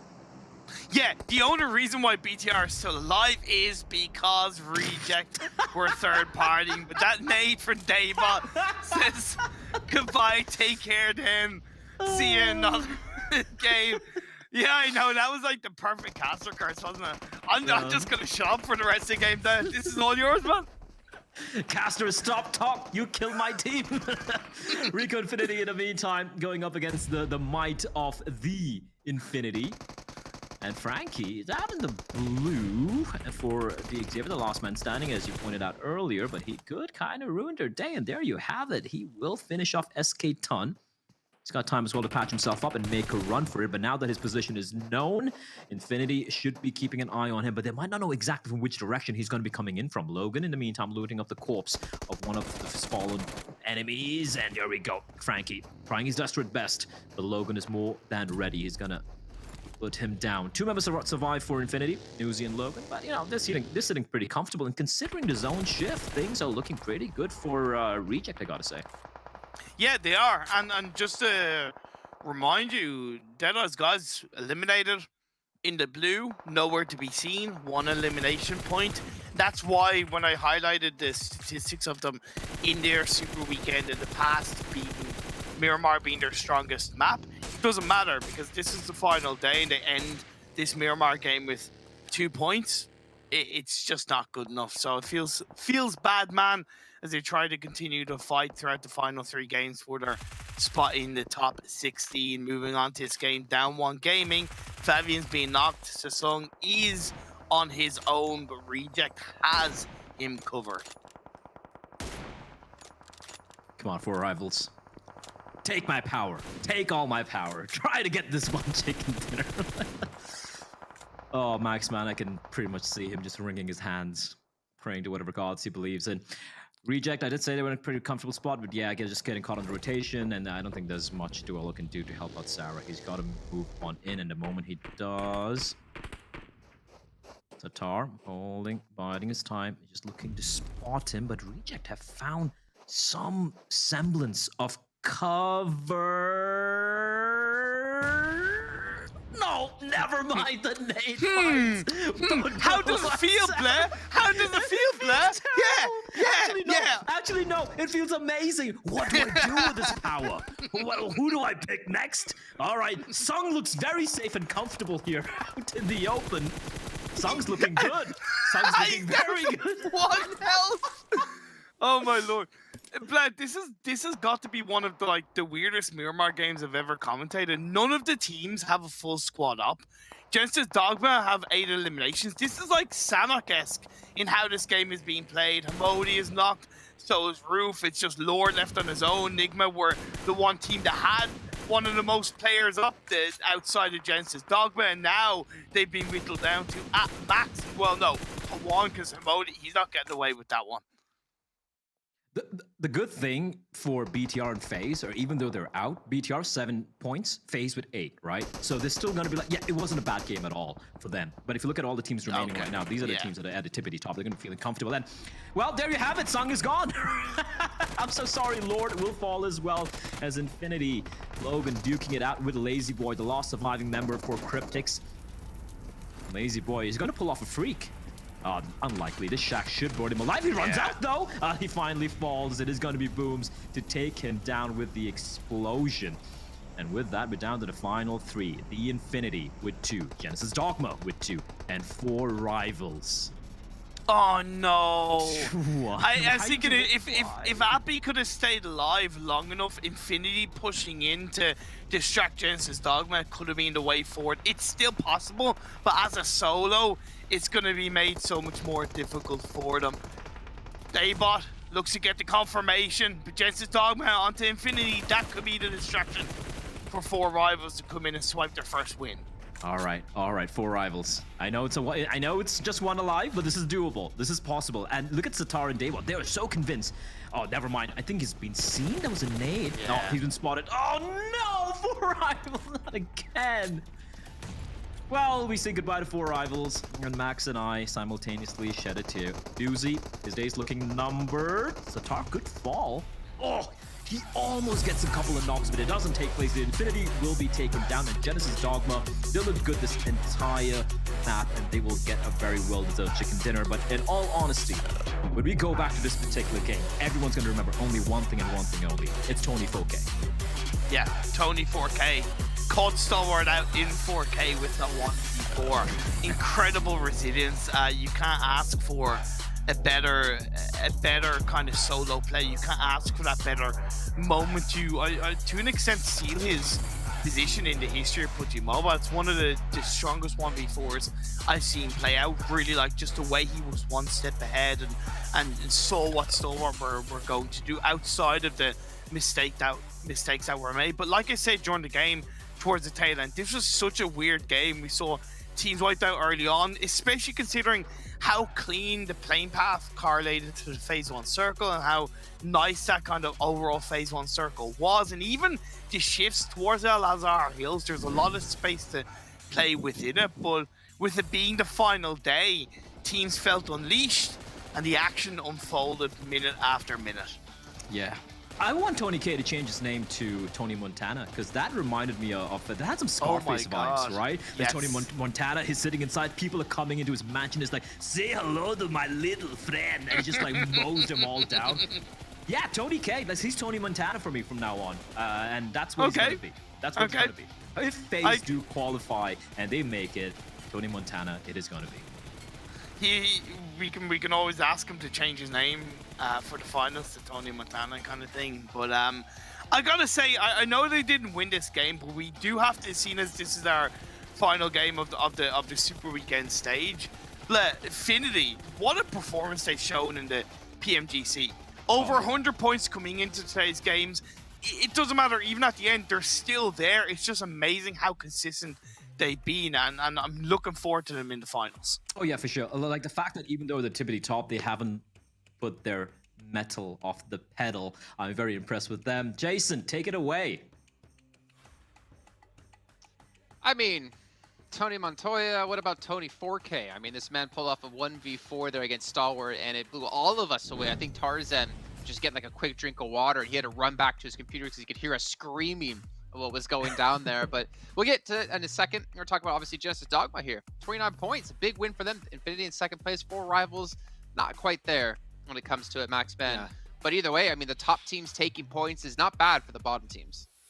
I don't know what's happening for Genesis Dogma. I think they got a new type of utility in the game, and that's homing nades. They would just on point every single time Satar and Daybot just hit those every single time. And as you said, Tarzan, like, oh, today we already qualified. Let's just train our nade game. Let's see how good it goes. And himself, 14 eliminations on that one, was an extra 15 placement points, 29 total. Genesis Dogma are just as impressive as ever, and they have to be one of the favorites with Infinity, right, going into the league finals, because you just can't stop these guys. They're just too damn good.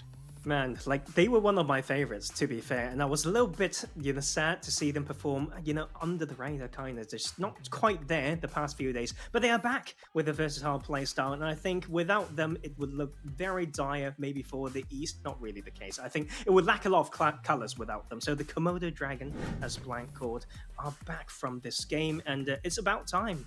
Otherwise, I don't know whether they can do, show some great games in those grand finals, but look at Satar with his damage. Yeah, big numbers. Probably the biggest we've seen. I don't think we've had a 1,300 hop. I think we've had another 1,200. We had a 1,400. We had a 14. He broke the graphic. Okay, there you go. Right. Well, he's not going to break the graphic this time, but big plays. And as you're saying before, Max, I mean, the nades were on point. The utility usage was on point, and we're seeing why he's called the Magician and why they got through just based off PMGC points alone. Yeah, that spread towards the end game too. Like, one of the players I think they improved the most for Genesis Dogma on an individual level has been Booms, and he was going for some very pivotal positions in that game to make sure they got information. They spotted out, for example, where Infinity were playing, Xavier, Cryptics, 4 rivals. He was very proactive in this game to give that information over, and it's a pretty nice change up though. When looking at the rankings, you're still looking at your Deadeyes guys that unfortunately were taken down by Damwon, so they are going down pretty early in these games. Deadeyes can't afford to go out early because you only have 3 more games remaining now, Jason. There's that big sense of urgency, and Deadeyes are starting to fall behind with FaZe, and it's getting a little bit spooky for them. Oh, yeah, but I focused on Xavier. You need 19 points. Not even 19, you need 18 points. The team above you needs 15. The team above that needs 12. We're getting into You really want to lose this territory. Yeah, of course. I know we shared it before, but, why not do it again? But yeah, you're very right. Deadeyes guys, they have to have like a huge performance here in these next matches. Not to mention just them. FaZe Clan as well still need to have big performances if they want to overtake Xavier. Yeah. When you're looking at FaZe, when you're looking at also Deadeyes guys, I'm gonna say I want to see some top 5s for these last games happening. I would love to see a win. I think I'm gonna say we need a win from Deadeyes guys. They threw it, unfortunately, on that first game on Meal to Power. They need to push themselves a little bit further to make sure they can secure those big point games. They're capable of doing it. I mean, they made it to PMGC, of course, so they can make those big games happen, but they tend to stumble, and I think that teams are a little bit stressed out, and understandably so. You have 3 weeks of play to qualify for the league finals, and it all comes down to this. Like, the amount of pressure these teams at the bottom currently have on their shoulders is second to none. It's surmountable. Might turn them into diamonds depending on the amount of pressure. We see that happens, our treasure box is still going on right now until the 21st of December, so 2 days where you guys can watch and earn points you can use to unlock permanent rewards. You can also do it on YouTube as well, besides the Esports Center in-game. And there's another box coming up on the 22nd of December up till January 13th. We can get even more prizes, more things unlocked for your accounts. If you guys haven't started, make sure you do it right here, right now. And not to mention, if you're watching over on YouTube, click that rewards button under the stream to get some extra points for yourself, to get even closer to unlocking the pan, as Max would be going for. Tarzan, I think you said the pan as well. The pan, for sure. I like that pan. I don't know why. It's the colors. It's the colors. And so, yeah, but I don't mind getting any of them, to be fair. They all look quite good. Wait, was there colors? I'm colorblind, so I don't know what colors was on it. Sky blue, a bit of yeah, pink, almost golden. Saying the colors doesn't help if I never know what they look like. Oh, yeah. That's true. Okay, good question. Jesus. Well, speaking of good questions, you can see here which team had the largest overperformance. So we're moving on from it, Tarzan. Which team had the largest overperformance, you think, in your opinion? I don't know. I think that's actually a really hard one to say. All of them. There's a lot of teams that had overperformances that have done exceptionally well throughout this tournament, but I would have to say the Infinity. What was it? 100-point lead at one point above Stalwart in this tournament. I think they're still even holding on to that lead at the start of the day. Yeah, exactly. Like that much of a lead between first and second place is unseen. So yeah, it would have to be Infinity for me. There's no way. Okay. All right. Well, I guess Tarzan, you and I will think about it when we come back. We'll be giving our answers. And ladies and gentlemen, we'll be heading to a break, but we do have our next match come up in just a few moments. So don't go anywhere. We'll be back with some more PUBG Mobile action.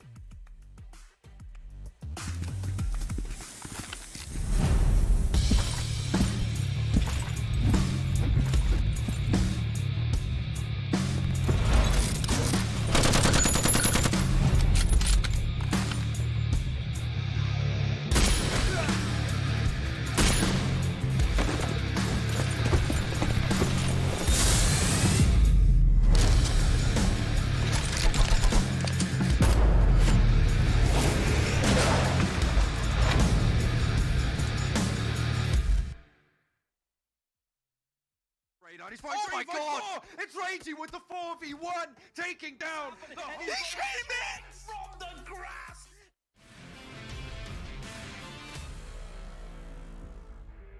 Crawling his way up top, Zoxy's gonna find the line on him. And Song, he's just waiting. He's just waiting for MSC. Oh, he spots Zoxy! Oh, he's just waiting for them to eliminate each other. And he's finally gonna strike the moment. Zoxy gets a knock. Zoxy's found it. And now it is all on Song to make this happen. And he came in from the grass. And Song steals the chicken dinner away from everyone. Wait for Stalwart and FaZe to somewhat engage on each other. They get in that vehicle and they wrap around the underside. It could work out. The one thing that's going to stop them is Beer 11, who's flanked on the outside. Allow actually to stay alive. That's the next one is a Molotov, and Oh, it's that's spreading. perfect. Oh, top! He can't even drop and roll. He can jump into the water, but that's not gonna quite pan out for him. Tries to stymie the flow of Bigatron players as they move forwards. Gets a cheeky little angle as Lapis goes down. I mean, for Yuhai, he has been the one leading this charge at the moment. Zuxi finds Divine, and now it's just a matter of time before the rest of Reject do fall. I think BTR realised they need to do something quickly, but it's Reiji Osio to find the double. The man of the hour, he's found one, he's found two on the spray down. He's fighting Oh my God! It's Reiji with the 4v1, taking down the whole of Bigatron. He strikes back, and 3 players fall. Your dream might be denied. Bamboo is low, Jumper has the nade, it's looking good, a good cook. Oh, just needs to go a little bit longer. Finds on the back of Bamboo falls. Team Secret wrested away from the high ground control.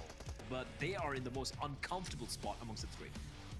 How many times have Nigma been put down to like 1 or 2 players and they're still up as a full squad? I know it's impossible for the likes of Infinity or DRS to push on them, but that's incredible resilience.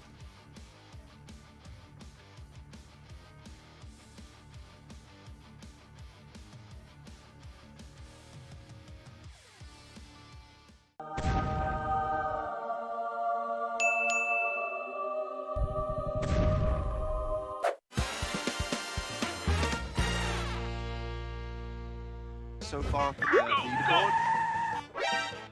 Lane to the side of those buildings, misses the nade through the window. Struggling to make the entry now into the UMP. Help! Reject Duello. Ow! Somehow Imperium Sorry. stays alive for the time being. Oh, Fredo, that's not a good thing at all. Was it Max? Well, Max, how do you like that? Well, Caleris first. Yeah, Max. Fine, how do you like the gap to the top 4. Attacker and Longs, but they just might be arriving straight to their doom. A Molotov taking so much damage as well. Crossing from Nigma Galaxy of their teams. Freaking Lord, he can never count it. He did. They do the kill for FaZe, and Fredo's getting like, wait. How? Oh no! Control of the building, rising. I got a bad feeling about this. Nope. Huh?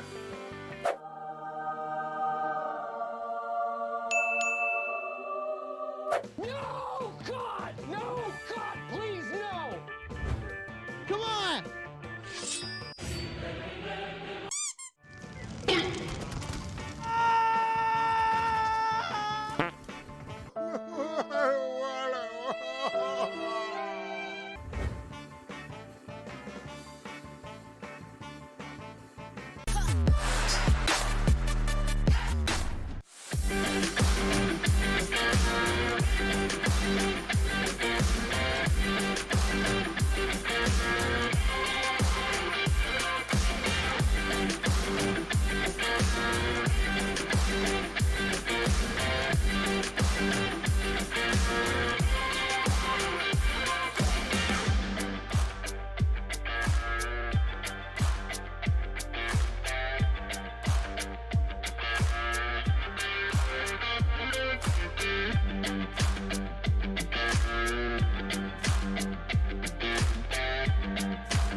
ladies and gentlemen, unfortunately for you, we're not listening to us during the break. Maxman was making some odd sounds. Max, could you replicate that for us? No, really quickly no, this okay. You Max, you go started this. Okay, I am not. You sounded like Chewbacca right there, Jason. Okay, that's how it was going. I am not. Max, I don't think that's what happened. That's not what happened, Max. Tarzan's okay. Now Tarzan, you really converted him to the dark side. He's a Sith now. Thank you, Jason. Okay, cool. What you don't realize is, Max, is that I think everyone that comes on the desk knows that whenever I start to call someone out, the other analyst gets on my side because they don't want me to call them out. I think is the... Spawn Karga was nice before, then she started being mean to me. Now Tarzan was being nice at the start, now Tarzan's being mean to me. Kalaris has always been mean to me because it's Kalaris, and I mean you too. Maybe it's not me then. Maybe it's just people just don't like to be nice to you, Max. Who knows? But welcome back, ladies and gentlemen, to PMGC 2021 East League. We'll stop harassing Max because I don't need to get an HR complaint from him about being bullied here on the show. We are going to be moving into our third match today. It's going to be over towards Erangel. And on our first Erangel of the day, we did have D Xavier pick up the win. A win they desperately needed, though a win they probably shouldn't have gotten, to be fair. Deadeye's guys, as we mentioned before, kind of a little bit of a throw. And obviously, Freak from Enigma Galaxy was able to really fight back in this one. But as we move into our final three matches, you know, we're talking about the pressure before, Max. We're talking about how these teams desperately need points. But Tarzan, the closer we get towards the end of the day, the more possible it is we could see these hot drops happen. Yep, of course. We want to see it. We kind of had it.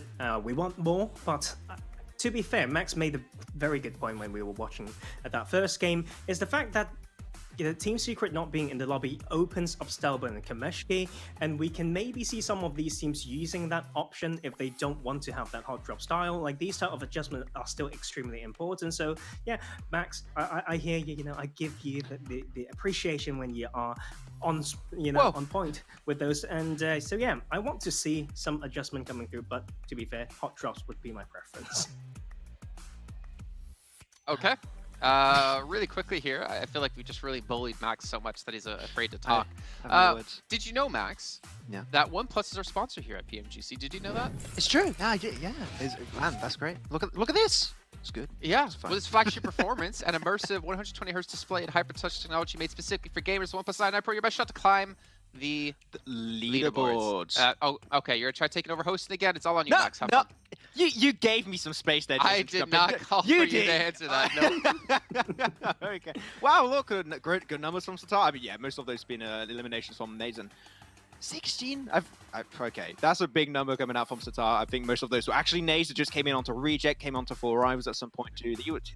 Man, Satar truly impressive. I don't know what to tell you. It's Satan Daybot just too damn good throughout the tournament. Forget about the amount that he used, it's the accuracy. We saw it so many times on screen, and they were so on point. And it's also well-timed as well. I think sometimes it's about making use of the blue. So like using utilities, not just with the accuracy, but at the right time is extremely key here.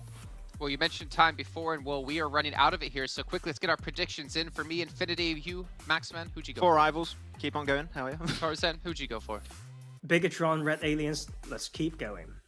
Okay, so are you sticking with Bigatron the rest of the day? Yes. Why not? All right. Like, I'm feeling it. Well, you all know our predictions now the rest of the day, so maybe we don't have to mention them anymore, unless you guys just joined us a little bit later on. Then we will mention them again. We'll really hammer it home of who we predicted and probably how all three of us are going to be wrong throughout the entire day. We know one person who is definitely going to be wrong because they can't seem to win a match when it comes to a super weekend. Tarzan, did Tarzan look at you? I don't know. You know who I am going to be looking at, though, is these two handsome gentlemen coming in. John on a blank. Take us away here in the match 3.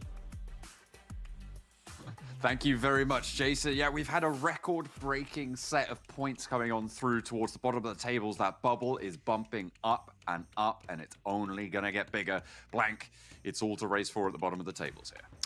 Yeah, I mean, it's close. It's so close. It is unbearably close at this point in time. And realistically, I don't know how I'm going to keep track with it these past next 3 games, but I'm going to make it happen regardless because we need to make sure that you guys at home are informed who's getting to these finals, because is it your favorite team? Is it not your favorite team? We will let you know. But we are heading into Erangel, our 3rd match of the day here. John starting things off with me and you, and we'll see how it goes for the teams in game. Absolutely. Hopefully I can channel my inner human abacus and keep track of all of these points as we go, but Blank, it is going to be a tall order, as you say. Plane pass from Mills of Power. So, fairly central here. Does mean that the Infinity has to make a decision when they want to drop on North George or not. But realistically, at the moment, the teams that we are looking at, John, let's take a look right here. We got down one game, sat in 15th place with 203 points. Xavier right on the line with 200 points on 16. But behind them is FaZe Clan, who's a fair ways back with 19 points behind them, 181. So things are getting risky for FaZe Clan. And we all said it'd be a tragedy if they didn't make it into the finals. But with the way they've been playing in the Super Weekend, it just doesn't seem likely anymore. Blank, I've been saying pretty much since the start, I feel like if you get 200 or more points, you're safe to be in the finals. Like, you can be confident that you're going to be in. That has gone out of the window. This is the highest bubble metric that we've seen in any tournament of this format in the world, right? This is a new unbroken territory, so it's exciting for these teams all to be pushing this hard. Yeah, and with the Infinity South, 472 points, a clear 100 above Stalwart in second place with 366. Goodness me, they've taken a lot of the points that were available in this lobby, which has made this bottom side of the leaderboard so hectic. And it's whereas these teams are like just grasping for any scraps that they can find, it is really, really difficult. Not to mention a lot of the other teams at the top who are just leading by a fair amount. But looking at this one, it is so rough. Now, FaZe Clan, maybe there's some hope for them. Considering Tony K is coming off the back of a 1v4, a true 1v4 on Miramar. Ooh, I don't know, I feel like you get the confidence back and Tony K is like, come on guys, I can't do this all myself. I needed to bump up the performances just a little bit. Yeah, bring up the rest of the team, keep them going. A little bit of a scrap going on. Nick Galaxy and Stalwart, neither really at risk at this stage, Blank. This is a little bit of a scrim, quite frankly, for them to get that practice in. Maybe we can see some alternative plays coming through. Stalwart clean in second place, Enigma Galaxy in fourth place. Actually, only 15 points separates these two teams as well, but both of them, they're guaranteed to qualify at this stage. I think it is mathematically impossible for them not to qualify. There would be so many teams needing so many points, and there's only 3 games left to play. That neither of these two teams can actually drop out at this stage. Circle drops southwest. Like, we've seen the Circle once or twice before, and actually Stalwart changed up how, 628 changed up how they played it. They weren't camping that bridge against the Infinity. Yeah, which is largely due to the playing path here, considering it went up towards North George, so it doesn't really give them that free Primor spot right at the beginning of the game. So I think they're just getting to position at this point in time. I do think, though, if we look at these teams, Xavier coming off the back of a very nice game in Erangel 1.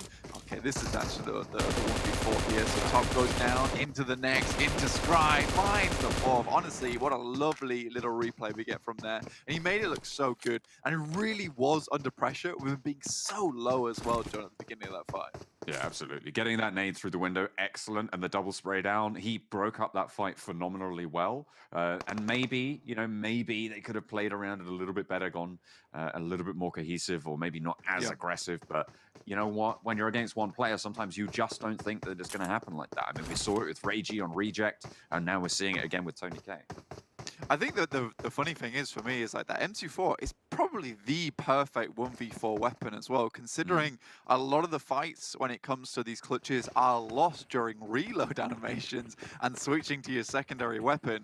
M24 with the vast amount of bullets it has in the mag, yeah, that's probably the best way to go. So if you're ever in a 1v4, you've got that bad boy on board, have some hope. It might be just that clutch play that you're able to make happen. Looking at this map, though, again, Xavier coming from that eastern side. Sometimes they struggle with it. Sometimes they don't. I think most of the times they have struggled is when teams have started to come up and harass them. Genesis Dogma in particular. MS Chumburi tend to rotate over the top side of Yasnaya. Oh, dear. Action just about gets out the way as he slips behind that window. God, Pachinki, a hotbed right now. And the team willing to give it up. Action, how did he get away from that? On the windowsill, Freak with the DP on a clean bead there, but just able to roll out the way. Action absolutely keeping himself tucked in, just about though.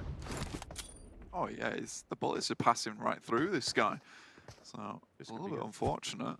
Ralph though has a nade in the window. It's a good bounce. That's great bounce, in fact. I thought he was going to go for the window on the right, Blank, but no, he arcs it perfectly off the beam of the window. Gets the rebound, and you can't say fairer than that. Stalwart lose a player in Pachinki. Yeah, it's probably the best way to go about it as well, because you hear the nade go on the left side, you think you're safe, nade bounced off the window into your room, and you're like, oh, well, it's curtains for me, I guess. So a little bit unfortunate. This is really tense now, John, looking at the bottom of the tables. I think for DRS as well, and maybe Imperium's clean-shaven face, looking slightly risky. Though I will say it has to be a perfect storm for this to happen. Deadeye guys coming up on Nova's position. Closer, tries to heal. Actually gets it off as well. Order around the side, and Jimmy trying to play backstop there, but Deadeye's guys play the old switcheroo, and Order goes down and traded out. But Jimmy now at risk, has to swap to the secondary, the AKM, not quite landing the bullets. And in the meantime, Deadeye's guys are swarming. They're moving through. Everybody at the back, and Jimmy's low on ammo. Has to pull back onto King's position. Trade off on those reloads. Now King can start to push out, try and control the swell from the Deadeye's guys, but not quite finding the shots around the side. Deadeye's guys, they're fighting for their tournament lives, but in goes King, finds the knock from the back. Paraboy's gonna fall as well, and it's Shifu to stay alive for the Deadeye's guys. 1 versus 1 in this position. King pushes out the heal, doesn't come through, he swings out, it's not gonna be good. King keeps Nova in. And this is the beginning of that perfect storm, because quite frankly, it is sad days for Deadeye's guys. But Nova is one of those teams that has to pass DRS if we want to see a 17th place DRS. But a great beginning fight there. And I think Deadeye's guys have been giving it their all. But going down first here in Erangel on our 3rd match of the day, it does not look likely that they might be able to bump themselves up the massive amount of points they need to get into 16th place anymore. Yeah, they are at the start of this game, they were sat 28 points behind DXavier in 16th place, and we know those points will only go up, so it's likely that they're going to be looking towards 30 to 40 points, right, to be able to get by the end of these 3 games, but they've just lost one of those chances, so they're now on 2 games. They basically have to get 2 back-to-back chicken dinners for the Deadeye's guys to be in. Or even just a large one, and even then it's worrisome, right? And I think that's what Max was saying on the desk, is that, you know, it's no longer a case of just bump those numbers up, It's a case of you need a win, and you need it now. Not to be this time around, though. Pachinki still rages on into the night, but I feel like they're just trying to posture, I feel, at this stage for the finals, potentially, to keep hold of Pachinki. And I'm sorry to say it, I don't want to keep coming back to DRS, but if the top teams continue to play this way, almost lackadaisical in their approach to the final matches, knowing that they've got it in, it gives so much more opportunity for those teams towards the bottom to get some points, because they don't have to worry about these try-hard teams towards the top taking any points away from them anymore, because they're not exactly putting in the entire work. This is more about posturing for finals, and that's okay, but that doesn't gather you points. It just basically tells the enemy team, we're better than you, we're taking Pachinki in the finals. There's that massive scoop of teams, you're right, in sort of the top 7, really, who aren't slurping up all of these points whilst they can, and maybe whilst they have the opportunity to. So that's what's created that interesting situation. I think that's what you're driving at, towards the bottom of the tables. That's sort of what you're driving at there. Which do you know what? I'm all here for it. I love a little bit of a switcheroo. I love it when the points totals deny the statistics that we come into this tournament with, and the fact that DXavier have already passed that 200-point barrier, but they are definitely not safe, I think is really, really good fun. Oh, absolutely. It's going to make the final game, when we get to it on Erangel, extremely exciting. It's going to make Sanhok even more chaotic.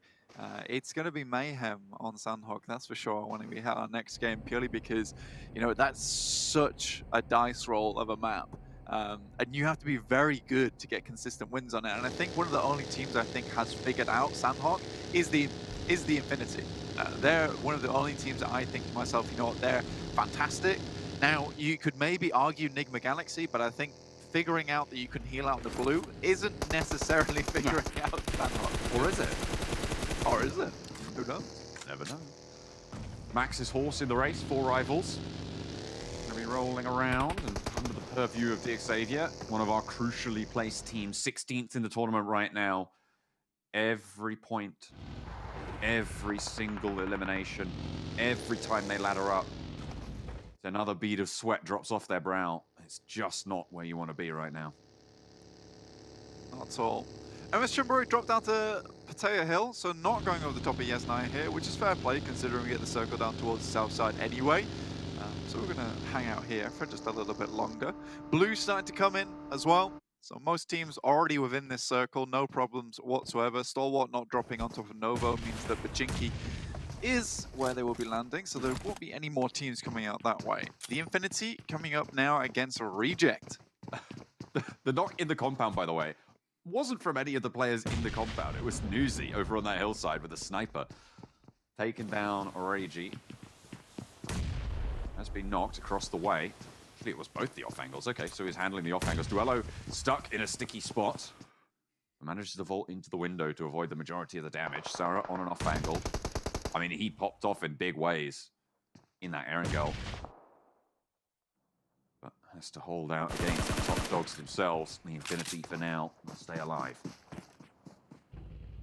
I think for Reject, done enough at this point. I do think there is some alterations that have to be made coming into the finals, because there are some situations where they do find themselves caught off guard, not absolutely ready for fights. Though this is a good chance for the Infinity to get some payback for yesterday, because they were taken down by Reject. It wasn't the greatest of fights in Erangel, and this is fair play for the Infinity. Taking this fight again in a similar location to try and figure out what went wrong yesterday, I'm all about it. He's all about it. He's all about it, and Infinity all about the houses now. Who's he looking for those flanks? Reject regrouping.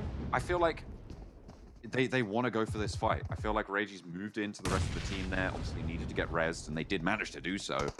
But I feel like they want this fight. They're trying to push around the side, but Godtani's on the Bastion guard. Divine goes low. Sara goes even lower. Does get knocked, in fact. And another nade to see them back. Oh, beautifully placed. Finds Divine as well. The Bombardier. Godtani moves forward. This guy's been on form all tournament blank. He's a force to be reckoned with. Even jumps into the Molotov and just goes in for a spray. That's 3 now for Godtani as he finishes out with the flush. And now it's just Duello up close and personal in another 1v4 situation for Reject. The hell just went on over towards Pachinki's side. Top just got a 3k over towards Enigma Galaxy. All right. Infinity finally finish off Reject, so that is a little bit of redemption for the Infinity from that sloppy fight from yesterday. I was not happy about it, but this was far better, and I think it's the case that they were in position, they knew what they were doing, they were ready to go, whereas yesterday they were caught, you know, very much unawares versus their fight at Reject, and they weren't able to regroup quite so quickly. So that was interesting to me. Though this circle, even more interesting, heading down towards Sosnovka, has much of the channel in it, but really it's this northwest side that you have to play it. Oh, we're on board at the moment with 4 rivals versus Nova. The Infinity has the off angle. One of them gets sprayed down. Newsy as the forward guard for the Infinity towards the central areas of the circle as we head down towards the river.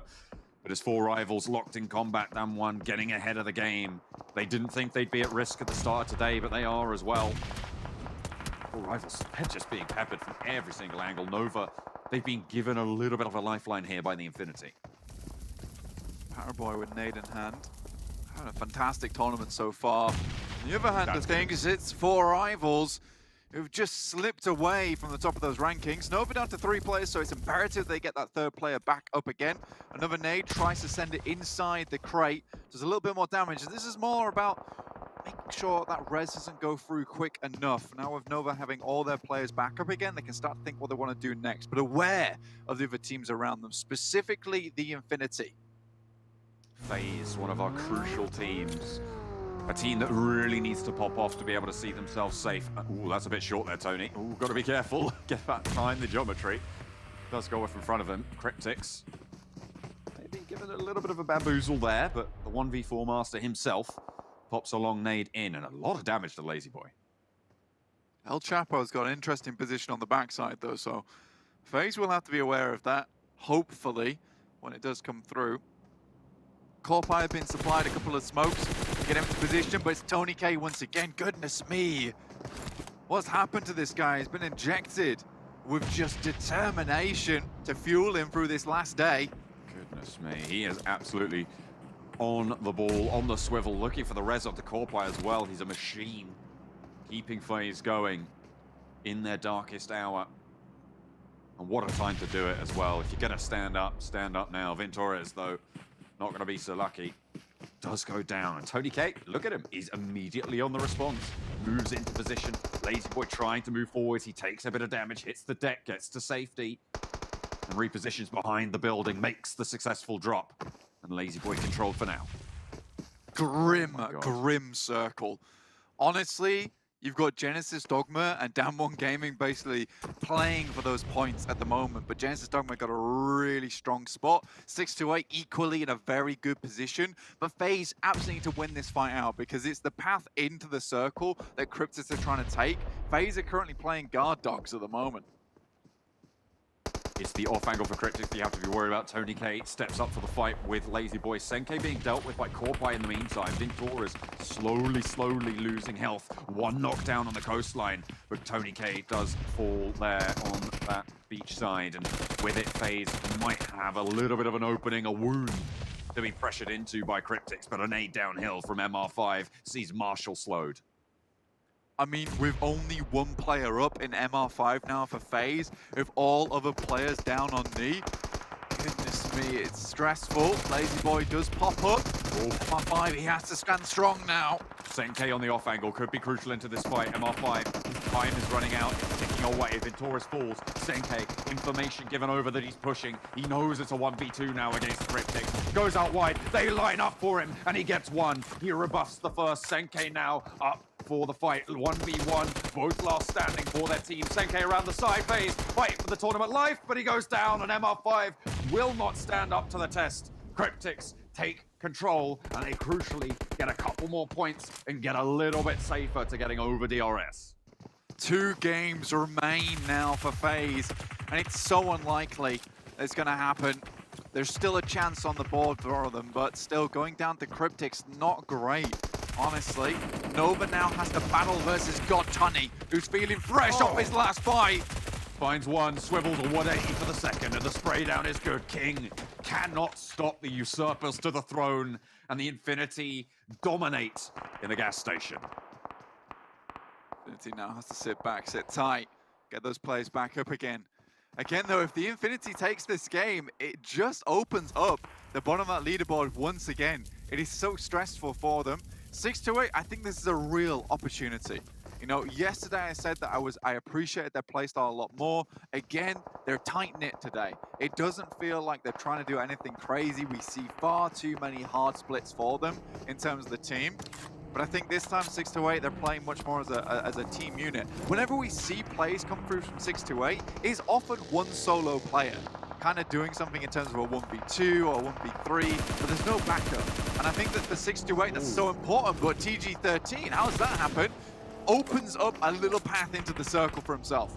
Infinity, they're in this circle, sure, but they have 2 players down. Melon looking for the res onto Gottani. NC2 up first, and will get the flush onto Logan, bring them down to 3, and they're trapped like rats in the corner, and the snap shut comes the trap from MSC. Now just Newsy remains. Had a fantastic beginning to his tournament. See if he can bring it back here. Nice nade over the top. Just played this position before versus Reject, so he kind of already has the beat. He's been practicing here. TG13 tosses another nade, but a great push from MSC. That drop out of the vehicle outside the blue to get an instant knock just opens things up for them. Xavier dropping onto Cryptic's position, gets some information, and then sails away. With both FaZe and Deadeye's guys going down earlier blank, this is a chance for the Xavier to open up a points lead. But if they fall here, they are just as much at risk as they were towards the start now as teams start to fall. One of the Xavier has been knocked. Cryptics, 2 players alive. Down in the divot, they took down FaZe. Can they spoil the hopes of the Xavier? But Lamborghini, he doesn't know the off angle. Frankie looking for the res. They want everybody alive that they can have. That should never happen. Rabbids saw both of these players. The fact that Lamborghini opens himself up to that side swipe is absolutely tragic. It's a huge mistake coming through from Xavier, but hopefully they can bring it back. But with 2 down, there's a potential now for Cryptics. There's one behind them. You can't leave him out over there. Lazy Boy's leaving. He's getting out of dodge. They need these reses as well. I think you have to leave Rabbids. Everybody else on foot, and they have to beat a hasty move to the east. MSC fly up the mountain and tumble down the far side. Oh dear, that's probably not what they wanted to happen, but they are into the water, and maybe that might be their saving grace. Pop into the fight with Genesis Dogma. A 1-2 fall, but Daybot stays tall. Goodness me, we're 2 going down for Genesis Dogma. That seemed risky. If they managed to bail out their car a little bit faster, and perhaps the car came with parachutes, maybe MS Jamburi win that fight. But instead, a few sent downhill, 7 eliminations on board, but 6 for Genesis Dogma. They want to regain one of those top spots once again. They were looking so good last Super Weekend. Fidan, looking to find some more shots. Rico Infinity Team playing a very precarious position outside on this rock face. DXavier 3 defeats there, 3 points that they can start to open that gap between them and FaZe. It was there already. It's fairly significant, quite chunky. And the more placement points they get, the better. But Frankie falls, and now just 1 player out for DXavier. Cryptics as well, trying to crucially snag all those placements. I think for you right now, if you're DXavier, your best bet is to head to the water. 33Z though, he ain't slowing down, he's moving out. Push out to the blue, give himself some safety behind the cover, but 628, they want to clear these teams. Oh, Lamborghini, he's still alive, but he's not going to be for much longer. There's the rundown, and that is going to be DXavier down in 8th, and the race for 16th remains good for FaZe. And even for Deadeye's guys to be able to mount that comeback, although they are a little bit further on the outside track. Only 3 eliminations for DXavier, penning them up to 203 points total. It is not safe whatsoever, John. God, this next circle is so grim. Junie, out in the water, has the right idea of it, but he's not on the bridge. Lazy Boy still in playing this one out for Cryptics. It's nice stuff. NC2 will have to move out as well. But this is time for 628 to control and conquer. And I think for 628, it's been a long time coming. Though with that little aggressive play, they've made this hard split happen once again. I just want them to play a little bit more together. NC2 taking breaths when he can to just slow down the drowning. And going up, swimming out wide. Junie as well, fairly low. Lazy Boy making that swim as 33Z on the top of the bridge. Takes it away from Genesis Dogma, who are going to have to move. Just a little ankle tickler. It's a really good move from 33Z, actually. After the knock comes through onto Genesis Dogma, immediately they send out 1 outpost guard to the center of the bridge, which is going to give them a lot of control, considering this circle is directly on top of it. But now it's a case of having these outposts. And you know what? This is where I would accept the split, because it makes sense in the grand scheme of things. Sunan getting knocked, though, by Daybot is terrible. That's really unfortunate as well, 4-6-8. Nicole trying to get down that hillside as well. But with 33Z, the only player on the bridge, if it heads out waterside, he might be in luck. The question is, what sort of ordnance do you have? Do you have those nades in the back pocket? Again, ways of having those heals on board. Yu Yang tries to make a play. I love this from Genesis Dogma. They send out a fair few, making it look like there's none left up there. But Daybot remains waiting for that push out, knowing it's just open ground ahead of them. And this is Genesis Dogma to a T. It's like you can never count them out. And the nades start to move. They know that 33Z is on this bridge. It's such a difficult position to get in towards, though, when it's such an open roadway. Unless they fully smoke out the approach, which it looks like they've just done. Yo! Here comes the crash for Genesis Dogma. The nade onto the back there. 433Z making more smoke, and he drops down. He knew that he wasn't going to win that fight. Gives the high ground and plays the swim game. Genesis Dogma's take there was a complicated set of events, and they made it across fairly easily, to be honest with you. Like, that test was nothing to them. Now Genesis Dogma hold the bridge. See how this next circle goes. If it heads back to the mainland, this is Genesis Dogma's game. Well, there's 7 teams remain with 9 players. I think this probably is the highest ratio that we've seen between those two, right? I mean, 6 of these teams have just 1 player alive. Oh, goodness me. There's still a little bit of land in this next circle to be played around. But no, it's just the waiting game. It really is the waiting game. This is the awkward thing about the bridge, is throwing grenades down there isn't going to work too well. You can technically, I think, stand for a brief moment on the side of these pillars, but it requires someone else to help you up there. And with the fact there's only singular players down there, I don't think there's anything that's going to be happening. Well, we'll have to wait and see. They are fairly safe from above, but there is still some shoreline around, which I think they're worried about. They're worried about Genesis Dogma dropping down and taking some shots, but as soon as that finishes, I feel like they are going to start to be a little bit more aggy in the water. See those weapon swaps coming through. They're trying. Oh, they're trying. It's just that brief moment that you can pick up a weapon, turn around and be like, I am the killer now. But rather at the moment, you're having a few problems. I think that for Genesis Dogma, it's really being conservative with your grenades now, because you have to clear out each side of these bridges, so the nades have to be very, very strong. So Nickel, I think one of the best bets for them to do right now is to head down towards the mainland, send 2 down there, give all your meds to 1 guy up top, send 1 into the water to scout out where the players are hiding, and then get your other teammate to throw nades at that position.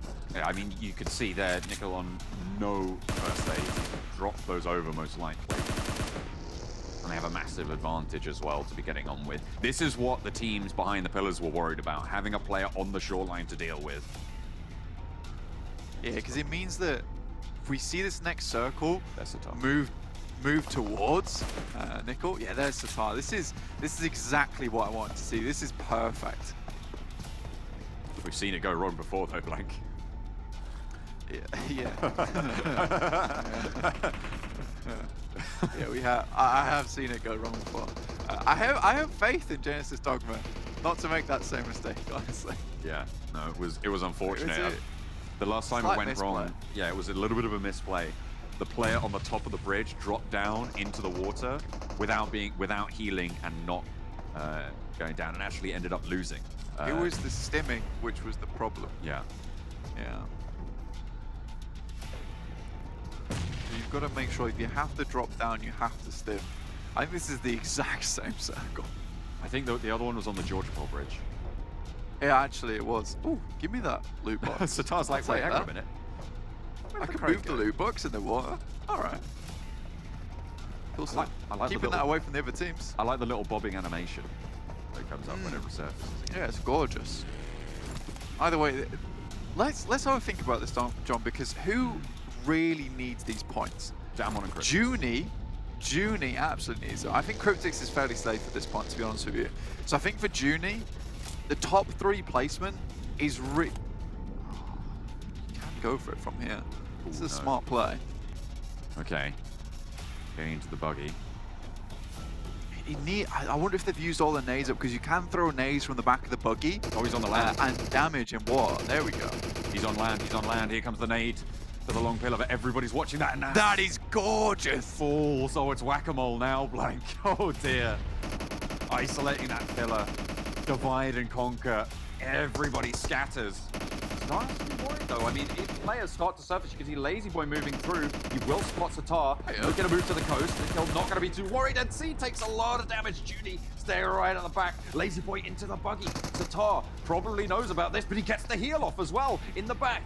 And now 2 players from Genesis Dogma. They are very worried. There's the nade over the top as well. Nickel goes low. Lazy Boy looking to do damage here.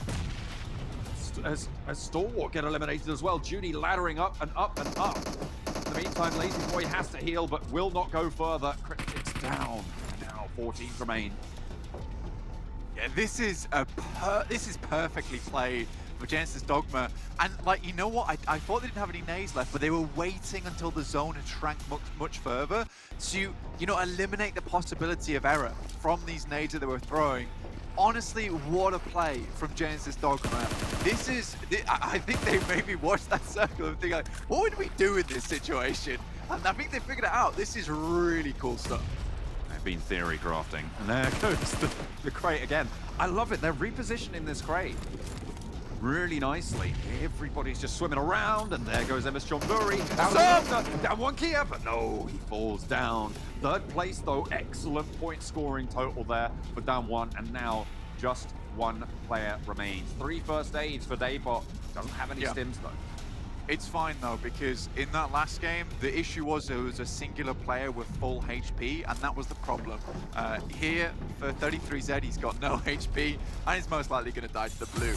Really well done to Genesis Dogma. I don't think you could have played that more perfectly, and I think this is what makes Genesis Dogma such a good team, is because they're an intelligent team. There is a clear game plan.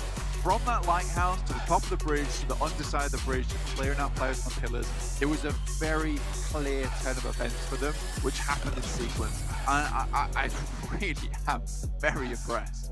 Good news as well for Damwon, getting up into that third place position, sweeping a whole bunch of points. That's gotta feel good, right? It's gotta feel a little bit more reassuring. Same story for Cryptics as well, getting fairly far, and they had a couple of kills on the cards as well. A couple of eliminations going to be adding to those points totals very, very nicely. So some of those teams towards the bottom, great news. But for the Xavier, for FaZe Clan, for Deadeye's guys, it's still... Oh, goodness me. I'm getting overexcited there. It's still very much down to the wire. It is. And I think that, honestly, you could really ask for a better circle at the end of the day, right? When you get to match 3. But it really does take a lot from a team to carefully calculate how they want to play that one out. This is a great play from Forrest. I didn't realize this. You also got to consider that Genesis Dogma, it was not free for them. So many teams tried to take that lighthouse off their hands. You had obviously Damwon Gaming push up to that position. You had MS Chamburi fly over the top as well. So it was a very, very difficult game. 6-8. I was so happy towards the beginning of the game, John. They looked so good. You're like, oh, left it. Well, that's the thing. That could have been the game-deciding moment, right? That roll-up, if they'd have stopped early enough, they could have been in the Genesis Dogma position. Yeah, absolutely. 33Z just goes to deny the point in the end. Why wouldn't you? But I think for 6-8, it's a case of, oh, they look so good. They're together. And then they have that one aggressive play versus DXavier, and it just was all for nothing as they hard split again. Like, yes, we're the best in the lobby. Genesis Dogma, though, they control, they dominate, they play it perfectly. Blank, they've been taking your advice. Let's head back over to the desk. Such a crazy zone to finish things off with, but such a phenomenal result yet again out of Genesis Dogma, looking to chase down Infinity here and try to catch up to their points. But more importantly, it's all really about how the points have shifted up and changed up now across the bottom of the table for the teams who are trying to get into our finals. But you can see here, 29 points for Genesis Dogma, 6-8. You know, I know you've been a big proponent of them, Tarzan, over the course of this event, but they've, I mean, I don't want to say they've been a little bit lackluster, but I will say they have been a little bit lackluster as of late. I think, how do I say this? I feel like the adjustments when it comes to how wide they want to play, when it comes to splits, is still something to be calibrated, right? And sometimes when it comes to transitioning into the late game, sometimes they don't know how to find that balance, you know, between the aggression and survival. And I think that is the key thing, unless they get to play a God compound like before around Quarry. Otherwise, there's still a few things for them to figure out. Okay. For 6-8, I would say they may be resting a little bit on their laurels right now because they know they're qualified. They maybe want to try things out. I'm just hoping, Jason, that, and I have to agree, they've been a little bit lackluster. I hope this is not the standard of gameplay we can expect from them heading into the league finals. I would like to see things maybe get switched up a little bit, though. Onto the second page. That's another poor result from Deadeye's guys, and now they're getting to the point where there's that gap to start to be created between that 16th, 17th, 18th position. And Deadeye's guys, they're going to need 2 huge performances in the next 2 games to even have the odds to make it in that top 16. So Deadeye's guys might be the first team that is still playing today to actually fall out of relevancy. Yeah, I mean, if the pressure wasn't already really difficult before, now the fact is you just are running out of matches to play with. But Daybot here, 1,000 damage done yet again. I mean, it seems like we see him just as often as the likes of Newsy as well towards the top of the table in terms of just being MVPs. And to see that consistency come out of Genesis Dogma is really, to me at least, proving they were deserving of qualifying through these PMGC points. But speaking of points, take a look at this. DRS have been passed by Cryptics. Nova, 15th place. DXavier, still 16th in FaZe Clan. I hate to say it, but the route they're going, they're not going to make it. Ooh, wait, so 6 more points from Nova. We need still 4 more points from Damwon. There's a world, Jason, where these last 2 games, you could see DRS drop off significantly to the point where they could actually go into 17th. But we talked about it. We're not seeing those huge results from FaZe. We're not seeing the huge results from Deadeye's guys. And there's that gap. There's currently around 20 points between that 16th and 17th position. We need to see FaZe and Deadeye's guys step up these next 2 games. That is the main storyline that's happening right now. But not only that, we've seen Nova has been slowly dropping off. Damwon able to get some consistent results throughout the day. But Nova's also in a very scary spot. Imagining the reigning champions not being able to make in the league finals would be the biggest upset possible here. Yeah, I've just done some quick maths, to be fair. Like, I feel like it's still extremely hard, like, for FaZe to go in and for Deadeye's guys. So, like, on the other side, it means teams like Nova are relatively safe. We need at least 10 points per game from FaZe Clan, but that means that Xavier can't get any points. Like, otherwise, FaZe can still get pushed down. Deadeye's guys need at least 15 points per game to at least to tie with Xavier. I feel like that is a tough ask, like, from this team, because they've not been showing anything. All right, well, we do have the treasure box still going on, as you guys all saw on your screen. 2 different boxes, one that ends on the 22nd or 21st, and one that starts on the 22nd, ends on the 13th. You have different ways to get permanent items unlocked free as long as you're watching the Esports Center over on YouTube. And you can also click the rewards button under the stream to get more points to potentially get these unlocks through and to get your awesome pans. Now, Tarzan, last time we talked about this, you tried explaining color to me, to someone who said they were colorblind. Have you come up with a new way to explain this? I'm just gonna draw their attention to the pattern. I just think it's a pretty cool pattern. There you go. I'm just pattern blind as well. That doesn't exist, I don't think. Well, you see, Sanhok's going to be coming up next, and as we were talking about for FaZe and Deadeye's guys, the points they need to qualify now, they have to play Sanhok, which makes it even harder for them to be consistent and to get the points they need. I mean, they're going to have to just go for it here, it seems. But also, a question we have for all of you at home is, well, who has the most luxurious hair? Now, it doesn't say player, so my answer is going to be Bleh. I was about to say, we could pick a talent, actually, for this one. I would have to agree with you. I think the Blair would be the good pick to go for this one. Yeah, Blair. There you go. He's got my vote. Yeah, we'll be on the same page. Let's play Blair, like, because it's hard to maintain that type of hair, so props to him. Yeah, all right. Well, I could have said Imperium's beard hair, but that's going to be gone, it looks like, at the end of the day. Ladies and gentlemen, we're going to head to a break here while we get things ready for our 4th match of the day. We'll see you guys in just a few moments.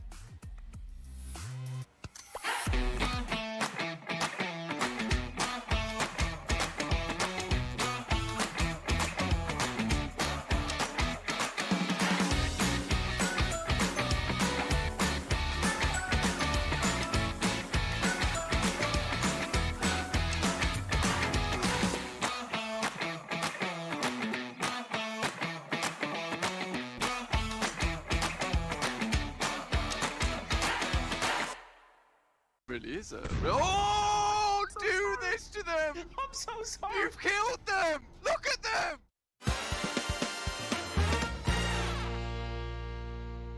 FaZe still in contention, though. FaZe up a real possibility.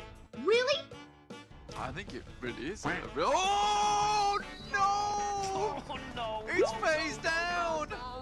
No, I'm so sorry. On your face! I'm so sorry. Why would you do this to them? I'm so sorry. You've killed them! Look at them! They're dead! Huh? Oh!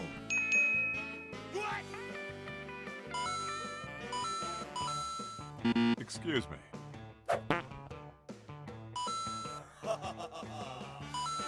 He's waiting out. Just needs to move forward. They are out in the open. He's waiting for the tree to provide some cover. You can see he wants to move out to the right-hand side here. He's going for the shots, lines up, the one for top, looks for the knock, and action.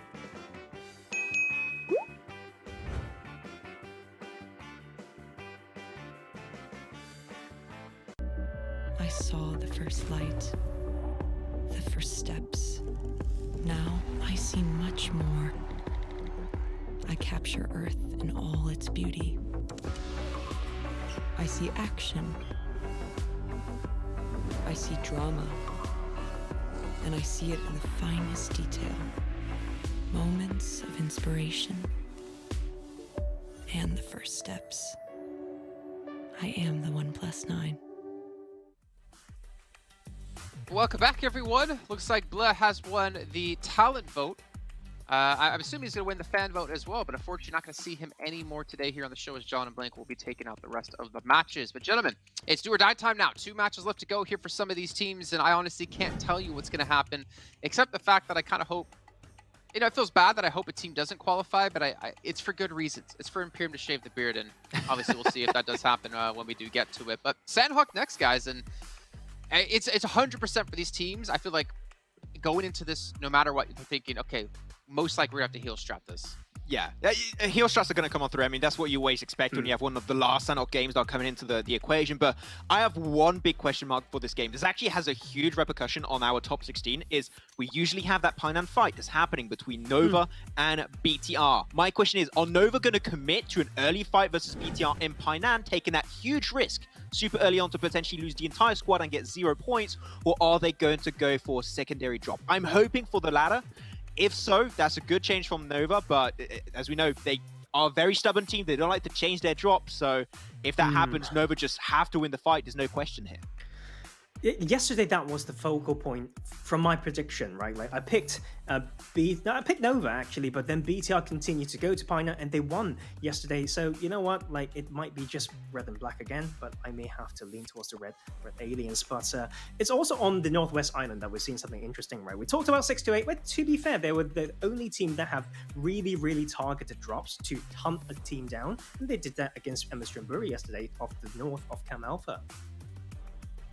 Okay, I mean, I think you guys are bringing up actually really interesting points, right? And it relates back to something we talked about at the start of the day of teams having backup spots ready to go, especially teams that are susceptible to being hot dropped and being knocked out of the entire event. So I am wondering, will we see those backup drops come into play here for some of these teams? And I just quickly get your thoughts on that. I think that would be a great choice, especially for Nova, right? You want to try and swap things up a little bit. You only have 2 more games remaining. Now more than ever, that threat of hot drop, even though a lot of people might not expect that to happen, but the threat of a hot drop is real right now in these last 2 games, because 2 games, you can hot drop the team twice, and that's super easy to do and pull off. So we'll have to see, but you need to know where teams don't drop, where those are free spots, and if you see an opportunity, just change it, especially for Nova. If Nova commit to Painan, I think that would be a huge mistake, Jason. Well, let's get our predictions in then. I'm going with Infinity. Max, I bet you're going with 4 Rivals. And Taurus, I think you're going to go BTR, if I'm not mistaken. Yeah, red and black with that bet in Painan. Let's do it. All right. I mean, realistically, can you tell me, do you really think there's going to be a fight there between BTR and Nova? Yes. Realistically, you think so? I mean, Nova not understand the situation.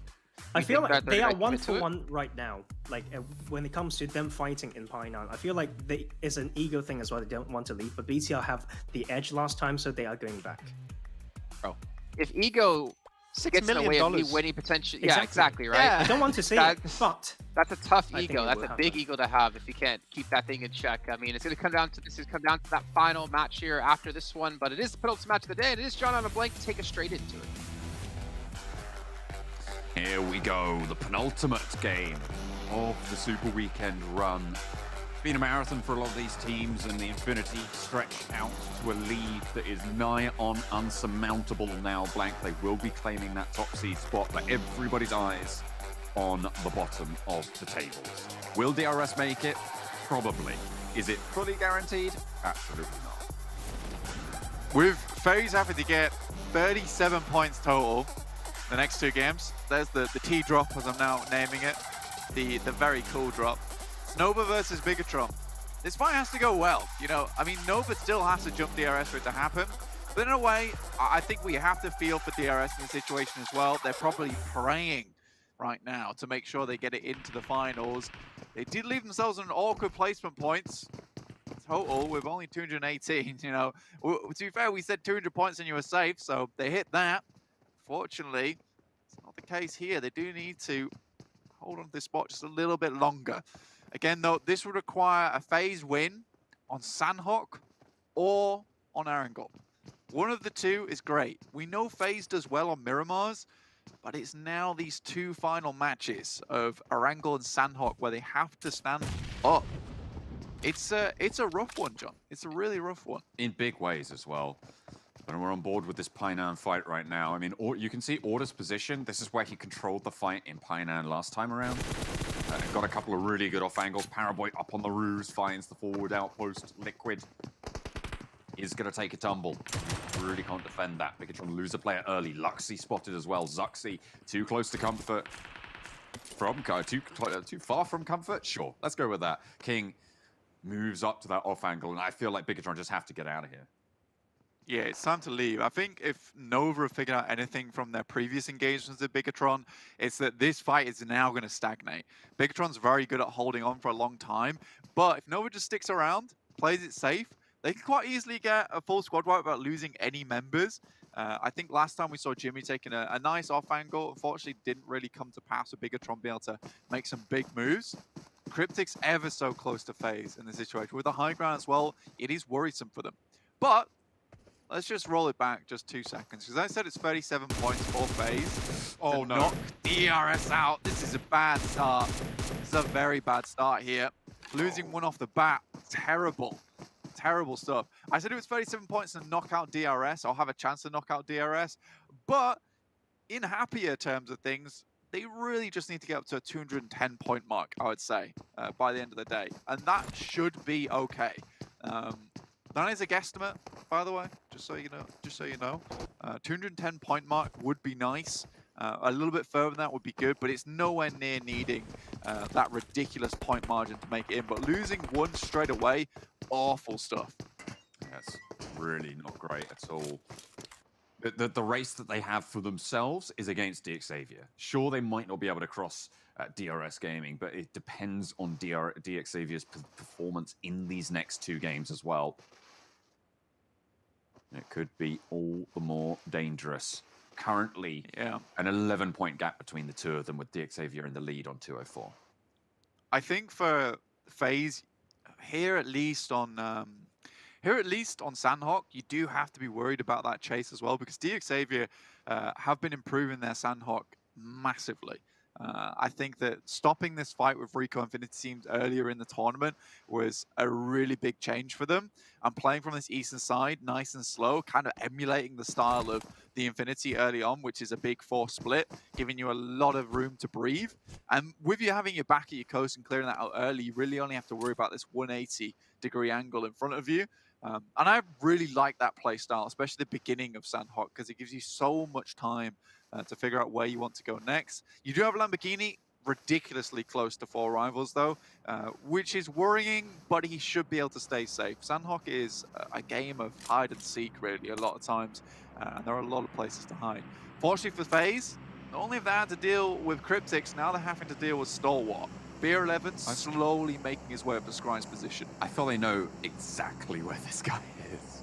I just get that feeling that FaZe have seen this player move up to this position. I think they might have been trying to bait him out with Tony K's rotation. And if they can get Scry, I mean, it's great. Obviously, every single point matters here for FaZe. Yeah, and realistically, Scry plays this spot so many times for Stalwart, where they'll regroup on Scry's position. But there is a timer on this, because eventually Stalwart, no one else is in boot camp, so they don't have to fight FaZe this time around, with FaZe moving out a little bit wider. But there is a timer on it. With the rest of Stalwart being able to come up to this position fairly quickly, FaZe can either get BR11 to take this kill onto Stalwart on Scry, or just wait. But realistically, either way, that is a risky move. Scry's been crawling away from this engagement this entire time as well. Maybe a little bit of a heads-up move, maybe just sheer luck to move away from BR11's slow, encroaching presence on the hillside. And you can see FaZe, they just don't want to put a single foot wrong. They've already lost MR5. It really is the quiet before the storm for them. You do have to play it safe. And like I said, the alarm bells are going to be ringing when BR11 starts to hear the rest of the players coming up. Rico Infinity team spotted a couple of players from Cryptics. If they can take them out early, it will make FaZe's position a little bit more safe. But I think Cryptics has got such a strong position on this ridge line. There's so many rocks to play around there, it's difficult. Scry has moved up now, and FaZe, at least BR11 will have heard that, and we'll hear the rest of the teams coming up. And this is the timer that I was talking about. Now, BR11 is in dire straits and has to play this snake play perfectly. Didn't have a backpack on as well, so he doesn't have too much in the back pocket to be getting on with. Back to I think he managed to move back to his cache. Only 1 first aid, though. Wonder if he has any nades. Pika spotted on this hillside. Fairly actually spread for Stalwart right now. This is a really good play from BR11, honestly. Getting up in this position nice and early and waiting for the rest of the team to come up here, let their guard down, is good. Issue is the rest of the team from FaZe is not in any position to support him. Nova, once again, like I said, this fight was always going to stagnate. It's happened so many times, and they just play it safe. Zuxi just around the corner with the DBS. Has that first kill coming through from BR11. as well. Yeah, Zuxi does get knocked, but he gets flushed, and Luxy has an excellent off angle there to shut this one down. Beer 11 is in the fight of his life as well for FaZe as Bigatron and Nova duke it out. Paraboy Tony K's burning. come up. Nova on the fight with FaZe. Tony K to back up the rest of the team as well. Excellent regroup from FaZe and Stalwart might just leave this position, not wanting to get in any more trouble than they've already caused. Nova, they lose a player, but they've traded. I think Bigatron is good at making this fight hard for Nova. They haven't quite won it just yet. I think the off angles they take with interesting positions around Painan are really cool. Just set Nova back just a little bit, down to just 2 players. The ability to get Zuxi back upon his feet. Order has to move fast now. There's a lot of feet hitting the ground. Luxy moves up, can't quite find the position, throws a smoke out to distract for a short moment. Order pushing in on the top floor, moves to the stairwell, now can start to play around it. Zuxi bleeding out this whole time. Luxy jiggling. Antsy on the ground floor here. Pushes in. Order goes in for the spray, but Luxy, he just doesn't want any part of it. I think rightly so, but out the window, takes some damage, and that could prove to be a deciding factor. Swaps the weapon into the barrel, and Luxy falls. Not a lick of damage over onto Order either. Now it's just Ryzen. It's a good fight from Nova, but will it secure them really any more points this game? I don't think so. Still, getting 4 total eliminations at the beginning of the game is good. It'll see you slowly rising up those rankings, which is really all you need to do is just those consistent points. And if they're confident to win this fight in Painan, that's fair enough. That is actually fair enough. And go for a heal straight after this. Try again to at least the top 7. It's a good plan. Certainly is. Certainly a viable plan. Circle, centers, again, kind of onto FaZe's position. Right in the middle, one of our teams that we're really looking out for. If they can pop off here, that's something that we really need to be keeping an eye on here. DXavier, the team that they're chasing right now, out on the outskirts on the east. And naturally, you're going to have to push through their nemesis, Rico Infinity team and Paradise Resort. Nigma Galaxy, they just get backed off this Painan fight. They're like, well, hang on a minute. We're busy fighting in Painan. Order, though, gets shot down by Ralph. And Ace can come through. He probably knows that King's there as well, but the nade bounces just off the eaves there. Unfortunate for Randa bounce. Again, that's a good move from Order. Nasty nade comes through. Does get him back up again. Will immediately have to move in the house. Good pre-fire comes through from King, but moves the wrong way, I would say. Doesn't get back into the house. The reposition comes through from the rest of the Galaxy. Ryzen, if he stays alive here, they might not think that there's another team left standing. Order trying to stay alive. Lord moves close, but he spots the backpack. That's going to be it for Nova. And Ryzen now in for the fight. Spots one, gets the spray. Last player for Bigatron. Gets more, but not quite getting the knock onto Ralph. A nade being cooked. And a good reposition from Ryzen to move away from danger there. Knows that they're just going to post those through to his position. Back in the mix for the team, Ryzen. Probably one of the world-renowned players. Honestly, so good in his prime. Fallen off just slightly. 6-8 versus Deadeye's guys, and their tournament life is slowly slipping away. I would practically count them out after this game if they all go down here. It's very unlikely that they can get much further.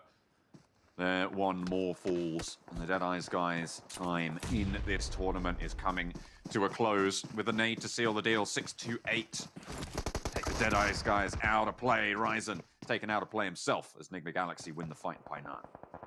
Unfortunately, game over now for Deadeye's guys.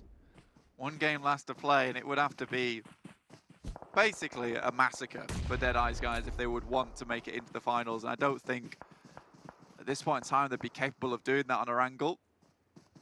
Cryptic's still going strong. I was going to say, as well as having to have a great game, they need DXavier and FaZe to have really bad games as well. And unfortunately on Erangel, they drop on opposite sides of the map, right? You've got South George and you've got over towards Lipovka. So it's almost impossible to hot drop and have a chance at a victory there in a big way. DXavier slowly moving up to Paradise Resort.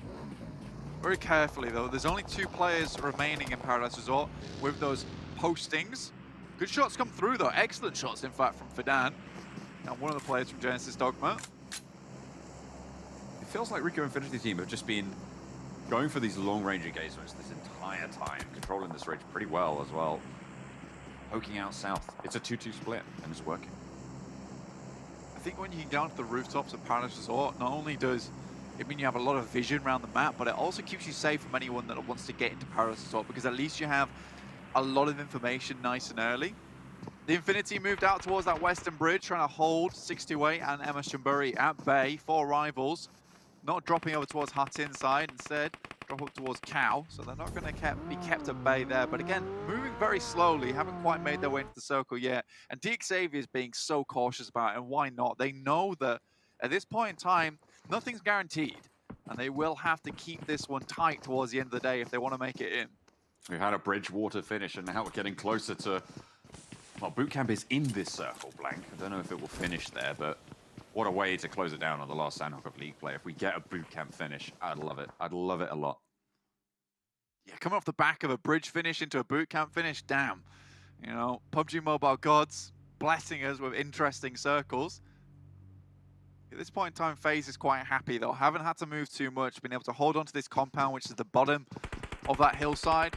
Means that not really a lot of people can spot them within that compound as they're coming over towards those ridges, which is nice for them. Keeps them safe, but as they start to move out down towards the warehouses, just above Bootcamp. Yeah, they actually crossed out to the compound closer to Paradise Resort and then came back to fold into this circle. They want this hillside, Blank. It would make sense. I mean, with the amount of rocks that are around that area, the amount of brushes that you can play in, it gives you a lot of safety as a 3-man team, because you can play like a tiny little split, which gives you advantage over any team that's trying to crest onto this position, gives you that chance of surprise. See how it does work out for them. At the moment, I think they are quite undecided between compound and rocks. It's so difficult for FaZe right now with a 21-point difference. Right down to the wire. Chicken dinner would see him through, though. Only if DXavier don't get the points on board as well. That's the thing, though. It's a difference. Yeah. It needs to be over what DXavier score. Yeah, absolutely. I think that realistically on Sanhok, you're not going to get a huge amount of kills on this map. Most of the kills come through towards the end of the game. A lot of your kills at the beginning are vying for position rather than just running through mobs, like you would see on Erangel maybe. I think for a lot of these teams, it's a case of have a strong spot towards the end of the game and then strike out, get those eliminations up to around about 7 or 8, and you're sat in a good position. That kind of game for FaZe will put them at around about 22 points, which is good. But again, you have to play hard in that next game, because there's no guarantee that DXavier goes out early here. And you don't imagine with the way they're playing, so safe, so cautious, they're going to go out early. You said the Infinity were one of the few teams who figured out Sanhok. They certainly figured out how to break straight into this 4 rivals compound. The nades, the Molotovs, everything just pushing them back into this corner. And Logan has the off angle as well, so they can't break out the other side. How do you do it? How do you do it to him? The spray is good, but Nuzi does take a knee, and actually looking to get flushed. Gonna go down. Infinity lose a player there. That's really sad. You know, that fight was played so well. I love the way the Infinity uses smokes on these little hut compounds, because they will drop down smokes on either side of the buildings, of the doors at least, eliminate any possibility of the team counterattacking inside, and then purely use those grenades to their advantage to just try and push them out of position. By the time they think they're ready, they'll move in and take a fight against a very much weakened team. So I like the way the Infinity goes about it. And that's that first initial fight that they do so well. We get the circle, John, heads down towards Bootcamp. A lot of this water's still in it, though, and FaZe is going to come under fire soon. They are quite out in the open. You know, that compound might be looking fairly nice, to be honest with you. It's one of the situations where, yes, it's probably not going to be the next circle, but at least it'll give you some defense. DXavier very slowly leaving Paradise Resort now, but they are going to have to go quite a way. Oh, and if you're FaZe, you've got to feel that this is the opportunity. You've got to feel that this is your chance. All the cards in your hand right now, but only 3 players alive. Losing that player early might be a crucial factor. Stalwart currently fighting against Reject coming from that south side. Genesis Dogma flying, absolutely flying into Bootcamp. But DXavier, GE goes down. Lamborghini now in a 1 versus 1 against Mella around the rock, and he's not going to be able to make it happen. No backup for the rest of the team as well. FaZe have oversight. And the Infinity will have to push a little bit further. But DXavier lose too, and this is again good news for FaZe. Great news for FaZe. And with DXavier out in the water with so many eyes on this position, you'd imagine that DXavier aren't making it much further here. You know, they would love to get up towards the Infinity, but it's been a really awkward triangle split from both FaZe, 628, and the Infinity. And DXavier has ran into the worst position possible. Logan felled as Rico Infinity team cut across it on the push. Infinity moving in from the north side. It's a difficult movement. You've got FaZe right in front of you and Rico Infinity team covering the flank really very effectively. But now Rico Infinity team feel they have to move and they want to fight against FaZe here. Tony K is quite low, and you're wondering how many meds the FaZe guys were able to get on board, considering that they've really only been in one spot the majority of the game. Sure, they took down Action, probably were able to loot that body, but look at this, Beer 11, one first aid kit only. They're really running on dregs at the moment, and that is the scary thing, is that they're almost they need to win a fight here just to get some loot on board. I'm pretty sure they're going to find one though, Blank. That's the thing. Mela moving in, might be a delivery service. Ventura's crucially picking that up. Gets the flush as well. God, Tiny, I feel like the Infinity, are they going to leave a healer out in the blue? Potentially. Grab as many points as they can. Logan will be flushed in just a second. Really, really grim circle to be playing here, right on the coastal side. 628 have much of the ground covered. MS Chumbury coming down from the southwest. Fairly safe position, actually, but FaZe now has to push through. Rico Infinity team at their back. It becomes difficult. DXavier can also play problems here as they get up towards that coastal side, towards the cliff, start climbing. Goodness me, it's a stressful time. Reject getting bombed out in the boot camp. Genesis Dogma and Stalwart both having to leave. Nick Galaxy in the mix as well. And all this time there's more water, and Blank DXavier, they're swimming. Venturas gets knocked by 628. And this is the problem, they had to hold their own versus this team. Sunam moving up, nades in hand, and with these rocky outcrops, these nades fall into awful positions for you. That's a beautiful nade over the top, bounces off the top of the rock, and will explode above Sunan's head like a light bulb. Gives them a little opening. Rico Infinity team, though, they're storming the back and looking to put the nail in the coffin for FaZe. That's a beautiful nade onto Beer 11. Stands up, the cop find the spray. FaZe eliminated with only one chance now to get back in. And DXavier outlast them, Blank. The more they survive, the harder it's going to be for FaZe moving forwards. And they're in a position to snake this one in the entire time. Nigma Galaxy taking down Stalwart. Just 2 points off the back of this game for FaZe. Goodness me, I think DRS are staying in this one, but FaZe still have a chance in hand. But it is a slim chance at that. Slim to none, almost 8 teams remain now as they're dropping light flies, and the circle goes to the river again. The water spirits playing strong right now for DXavier. In their position with an elimination as well. Teams are dropping, Blank, and this is more and more placements and a larger and larger gap to get across. MS Chumbury moving in from that southwest side. Like I said before, this is a strong position, keeps them covered the majority of the time. Will have to use smokes to get up. Genesis Dogma moving to position. Nickel drops straight into the water. A good play. Keep yourself safe for the time being, but Stalwart been held out by Daybot. Moving around the side, very low on HP, no first aids available. Oh, Daybot nearly makes that cross. I thought he made it. No, gets shut down, gets sat down there. Booms, though, still in the mix. 33Z repositions. You can just burn this one out. I don't think he'll know that it's coming before it does. And actually, caught in a heal animation as well. 33Z trapped now. Booms wants to seal the deal. Genesis Dogma looking for the triple. 33Z, the obstacle right now. Satar has fallen. 33Z, last player for the team, and Booms falls. The flash goes the way of 628. With Booms getting eliminated, Genesis Dogma lose one of their crucial forward positions. Nickel, though, still in the circle. I said there was only one team that really figured out Sanhok, but I think MS Chumbury does have a shout into that one. But nade comes over the top from Rico Infinity team, and this is what makes this position so awkward, is if you have nades in hand, you have utility, playing on these rocks is so dangerous. Another nade comes from Ponzai. They're just burning away. Ponzai right in the fire. I don't think you're going to get away from that. DG13, they're looking for that res. The smoke bloomed. Rico Infinity team have been brutally efficient in this game, Blank. They've moved across so much ground. They take care of FaZe. They take care of this coastline as well. And everybody is bowing down before them right now. But, John, top 6 and DXavier are still in this one. Nickel needs to be aware that DXavier might move across, but it's unlikely they'd be able to get into a position to shoot him. He's in one of those very little awkward spots where it's basically a pixel standing point. 33Z, he knows where Prestiga is, but looks like they've got the idea as well. 6 teams remain. 8 eliminations already for 628.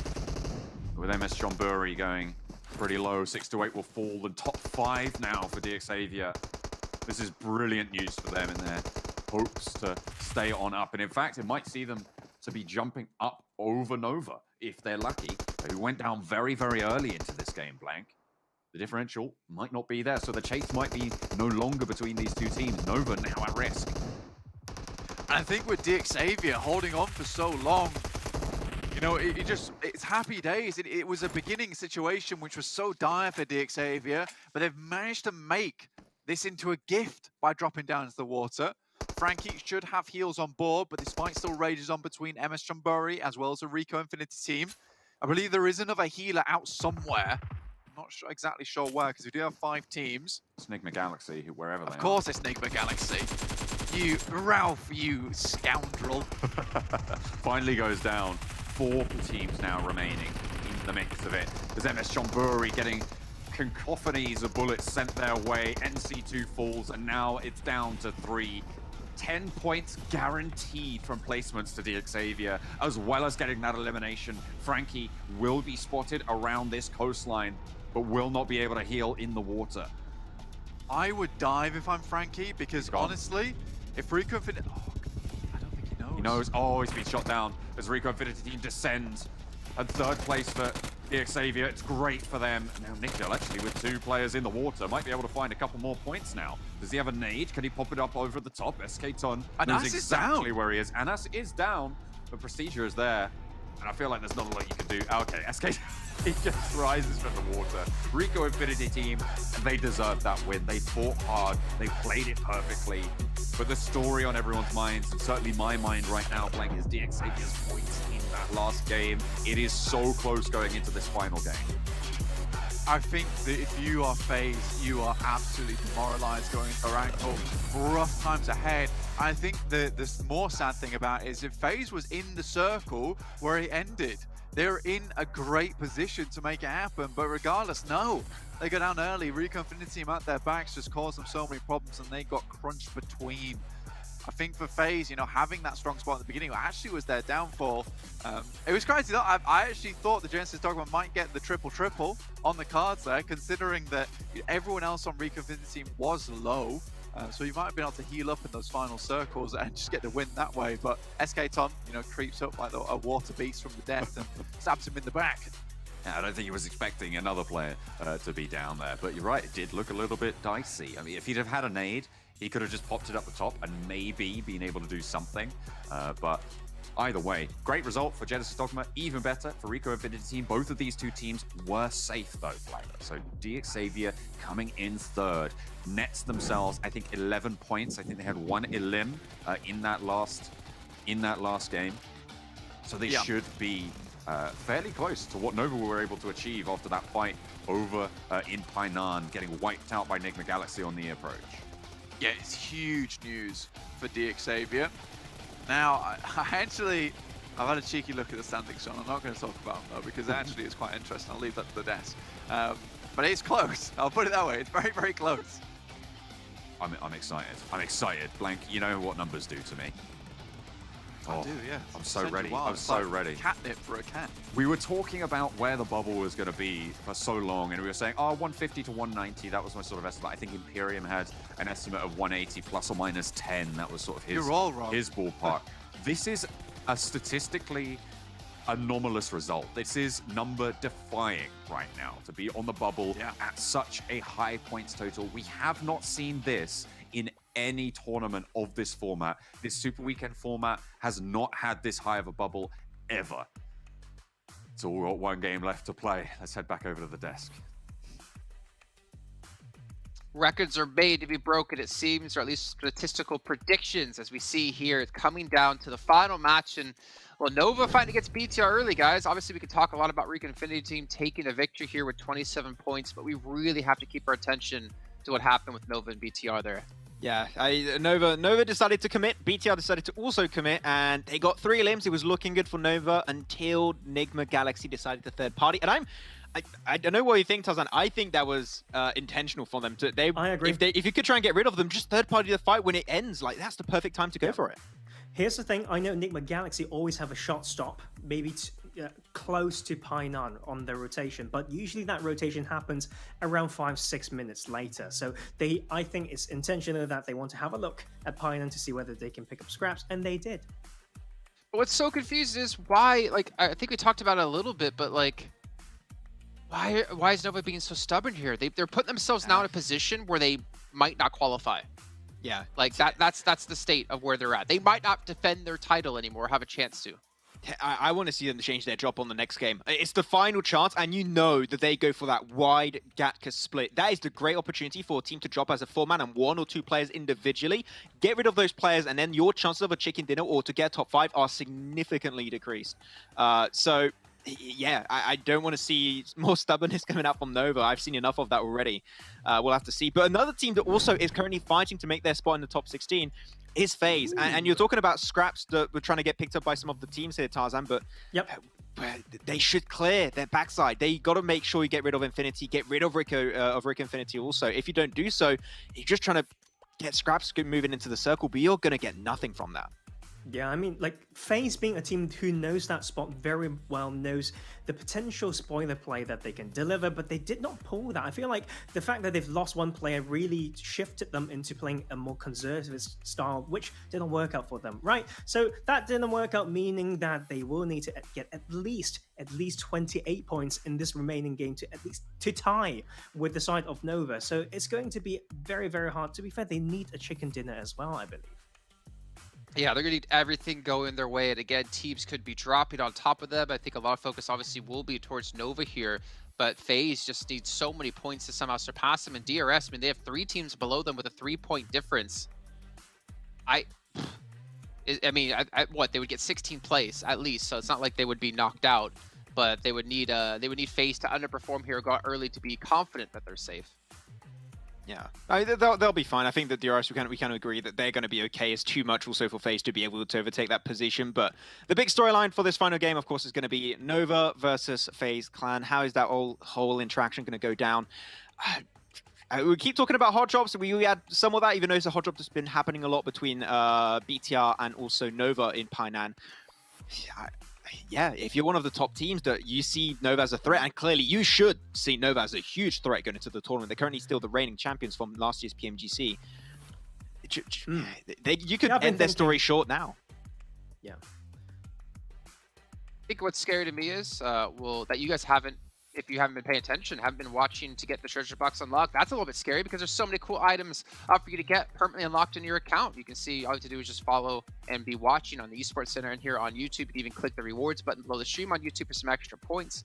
And you can work towards unlocking some, well, not only 1, but towards 2 permanent items, which starts off on the 22nd till the 13th of January. So a lot of items to win, but also on the note, going back to FaZe, imagine that they realize, okay, well, we have to keep Nova low on points, so maybe we hot drop them.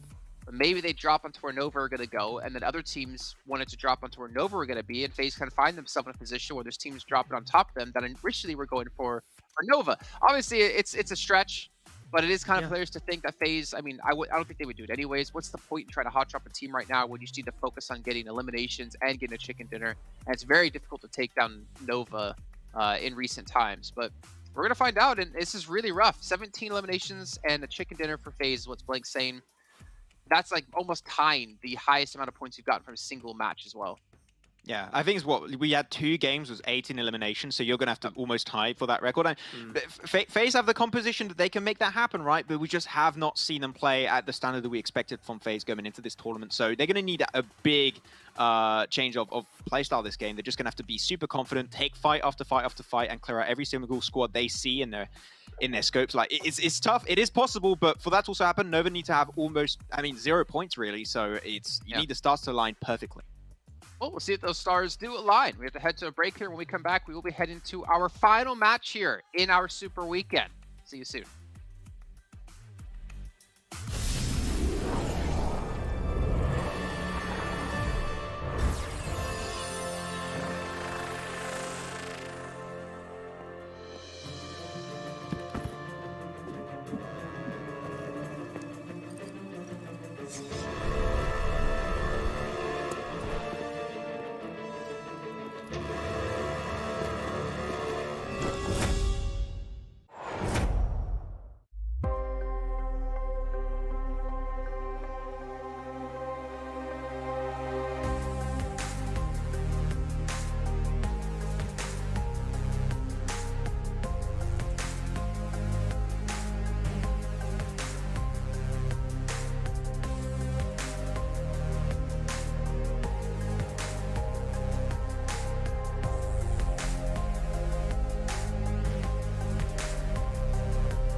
I saw the first light, the first steps.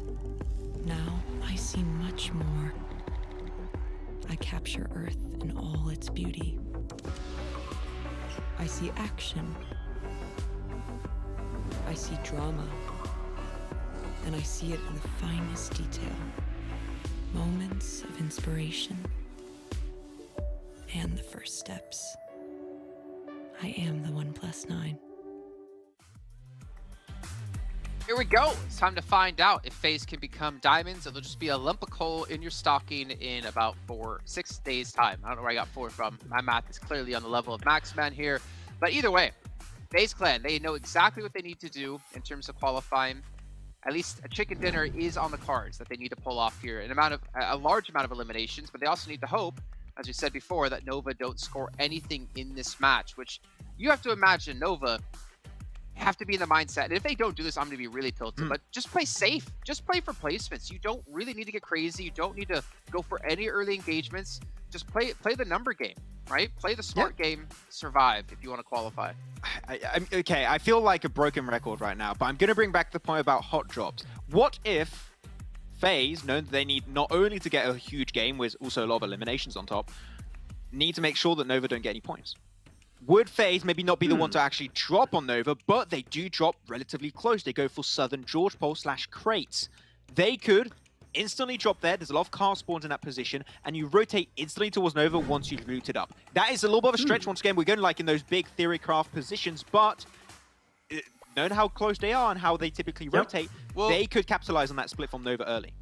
That's what I was saying before, is like they could do something like that, but they have to be really wary of other teams looking to drop on top of Nova. Like they could run into 2, 3, 4 other teams who are looking to punish Nova and keep them out of the finals. So if they do that, they might be greeted with a lot more than they bit off. You know what? I feel like there could be other teams doing other things to hunt down maybe Dom Kia and the Xavier as well, because they are also at 215 points. And to be fair, I was thinking about maybe Nova dropping on FaZe Clan. Like, hear me out here. So let's say they take a fight, they lose they lost all their players as Nova, but then they also eliminate 2 of the players of FaZe Clan. So in that setting, can they still get a 28-pointer with only 2 players? So that is doing a lot of damage to, of course, themselves, but probably enough to really do the damage to take away the number of players. So if I were Nova, I would drop on South Georgia Pole, as long as not a 4-0 or like 3-1, if that makes sense. Yeah, then it should be still a win. Yeah, we talked about that before as well. It is actually very smart play, but we'll find a figure to do it. But before that, we remind you guys once again that OnePlus is our sponsor here at PMGC with its flagship performance and immersive 120Hz display and hyper-touch technology made specifically for gamers. OnePlus 99 Pro, your best shot to climb the leaderboards. And I had to go really quickly there because we need to get our predictions in. We need to round out this entire day pretty much. My prediction, Infinity, like always. Tarzan, your prediction? BTR, it's great to see Ryzen back in the mix, to be fair. Yeah. People didn't notice. Yeah, for rivals. I mean, it's the last chance. I still have hope, Jason, but I'm doubted now. Maybe they were saving all of their chicken dinners for the finals, Max. I like that. Let's go with that. Let's go. That's a good storyline. I like that. That helps me out. Okay, well, let's head over to our commentators to kick off the final match here of the day and final match of normal play here in PMGC. Start on over to John and Blank to kick things off. Oh, it's right on the edge. The precipice with FaZe getting a gauntlet laid at their feet. Blank, they have to run through such trials as no mortal man might bear to face. Yeah, me and you were crunching the numbers in the back. So actually it's not 17 elims they need. They just need 16 elims to pass DRS if they end up in 16th place, because they will tie in terms of points, but they will have the tiebreaker in terms of placements with that chicken dinner. If, however, John, we get Downward Gaming, DXavier, or Nova go out with 0 points on 215 points apiece, they only need 13 elims this match and a chicken dinner. Only. I know, it sounds crazy, but it's going to have to be a game and a half. So we're focusing today on this final game of the Super Weekend, the third one that determines the finals, on literally 4 teams. Downward Gaming, DXavier, Nova, and FaZe. A minimum $5,000 gain, Blank. The minimum prize for getting into the finals, that $5,000 check. So if they can make it happen here, you've got to wonder if they can contender for the top spot over in those finals, because obviously this is a team that's only been in 2 Super Weekends so far. But we'll have to wait and see if they get there in the first place. Absolutely. And you know what's even scarier than that, John? Throughout the entirety of all Super Weekends, FaZe Clan has had 2 chicken dinners total. Just 2 chicken dinners. I need another here. Honestly, what I'm looking at is a northwest circle, which already isn't happening. We're heading down towards the south side center. If we had that northwest circle up towards Everest, potentially there's a chance. But Cryptics, they're in position around FaZe. Goodness me. This could be bad. Could be disastrous for them if they aren't aware of the drop. They should have seen the parachutes, and they should have this information. But Marshall could have broadside on Beer 11. They lost a player early, Blank, and it came back to bite them in that last game on Sanhok. Marshall has no more got the line on Beer 11, and probably looking for weapons for themselves. There's 3 teams that we're paying attention to as well, though. It's Dam1, it's Nova, it's DXavier. I think that the real test here for FaZe is not lose a player early. So what though? Already just dropping out on Genesis Dogma's position. Don't even dare go down towards Novo. MS Shumburi on the south side of Sosnovka, in fact. Yeah, a lot of funky drops at the moment. Yeah, they're just trying stuff out, seeing if it works, see if you can catch the Infinity off guard, maybe. Maybe you got TG13 up in Yasnaya, all on his lonesome. I mean, why not? You know. DRS aren't in the lobby. DRS aren't in the lobby. You know what? Maybe they're just not going for us. Make it happen. Absolutely. We only need 1 guy to hold Yasnaya. That's right, DRS. But that means that MS Shumburi aren't near DXavier. No, that's what I was saying earlier before this game actually started, is that DXavier don't really have anyone to challenge them. And with this hot drop from Stalwart as well onto Genesis Dogma, there's even less people to challenge DXavier in this lobby. With DXavier just being able to hold on this east side, Genesis Dogma, Stalwart there, neither of these teams are going to move up towards their position anytime soon. Ooh, Booms backs down the stairs there as Daybot comes in for a little bit of backup, a little bit too late though. Daybot sprays the window, spots a little bit of a corner as well. They're going to shut top down, but Sliver of HP keeps him alive. Out the window, and Pika thinks twice about the backup. It's top against Genesis Dogma, and Daybot gets the frag. Nice spray down with the micro Uzi, but it's traded out. Actually, Pika, the long range backup. Sure, he didn't go straight on in, but now Genesis Dogma, I think they've only got one player left standing. Nikhil looking to try and stay alive, doesn't have time for these reses because in comes the crash from Stalwart.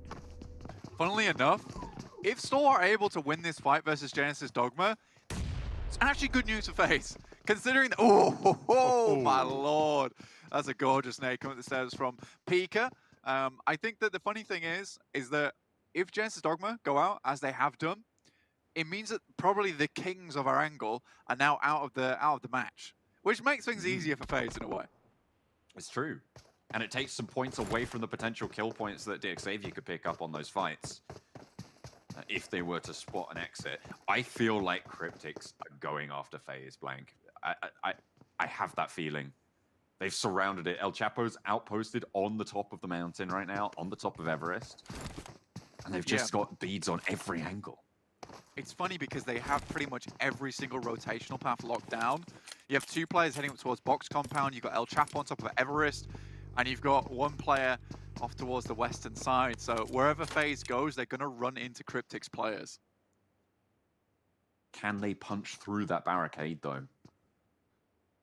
That's the onus that lies on top of them. Infinity having an interesting time over on the military island. Really not paying too much attention to it. Not really, just blowing each other up over there. Interesting. There's no one else nearby them as well, which I find to be interesting. Yeah.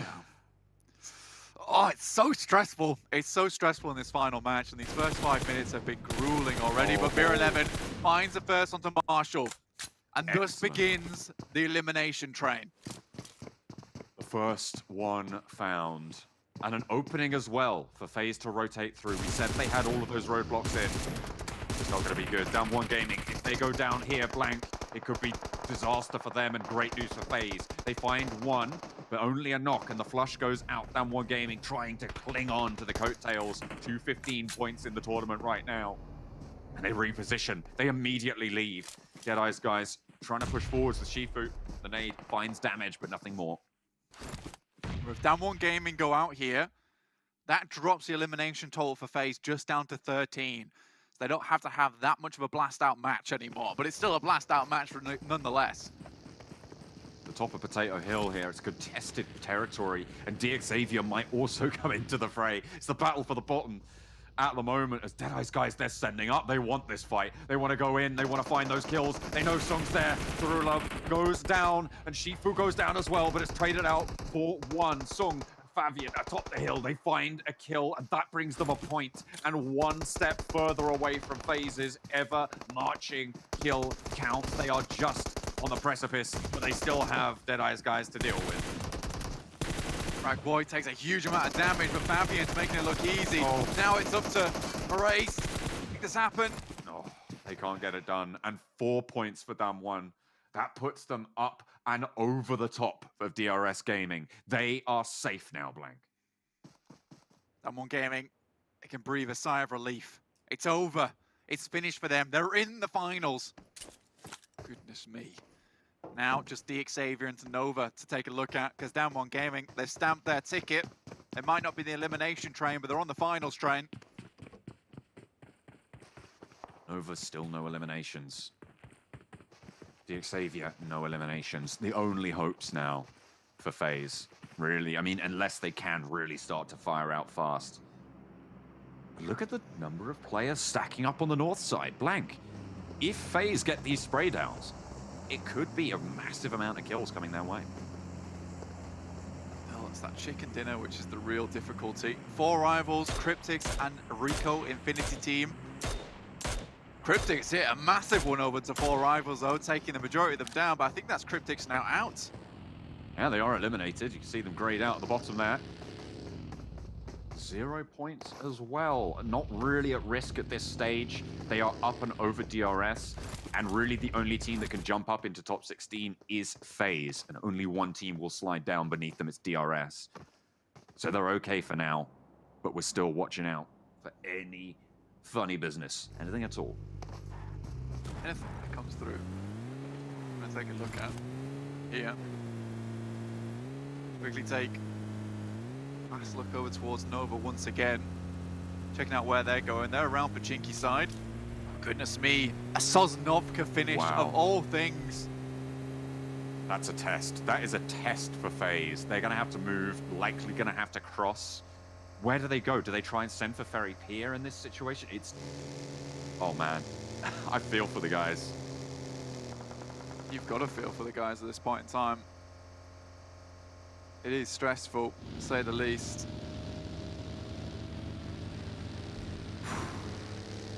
Could be DXavier.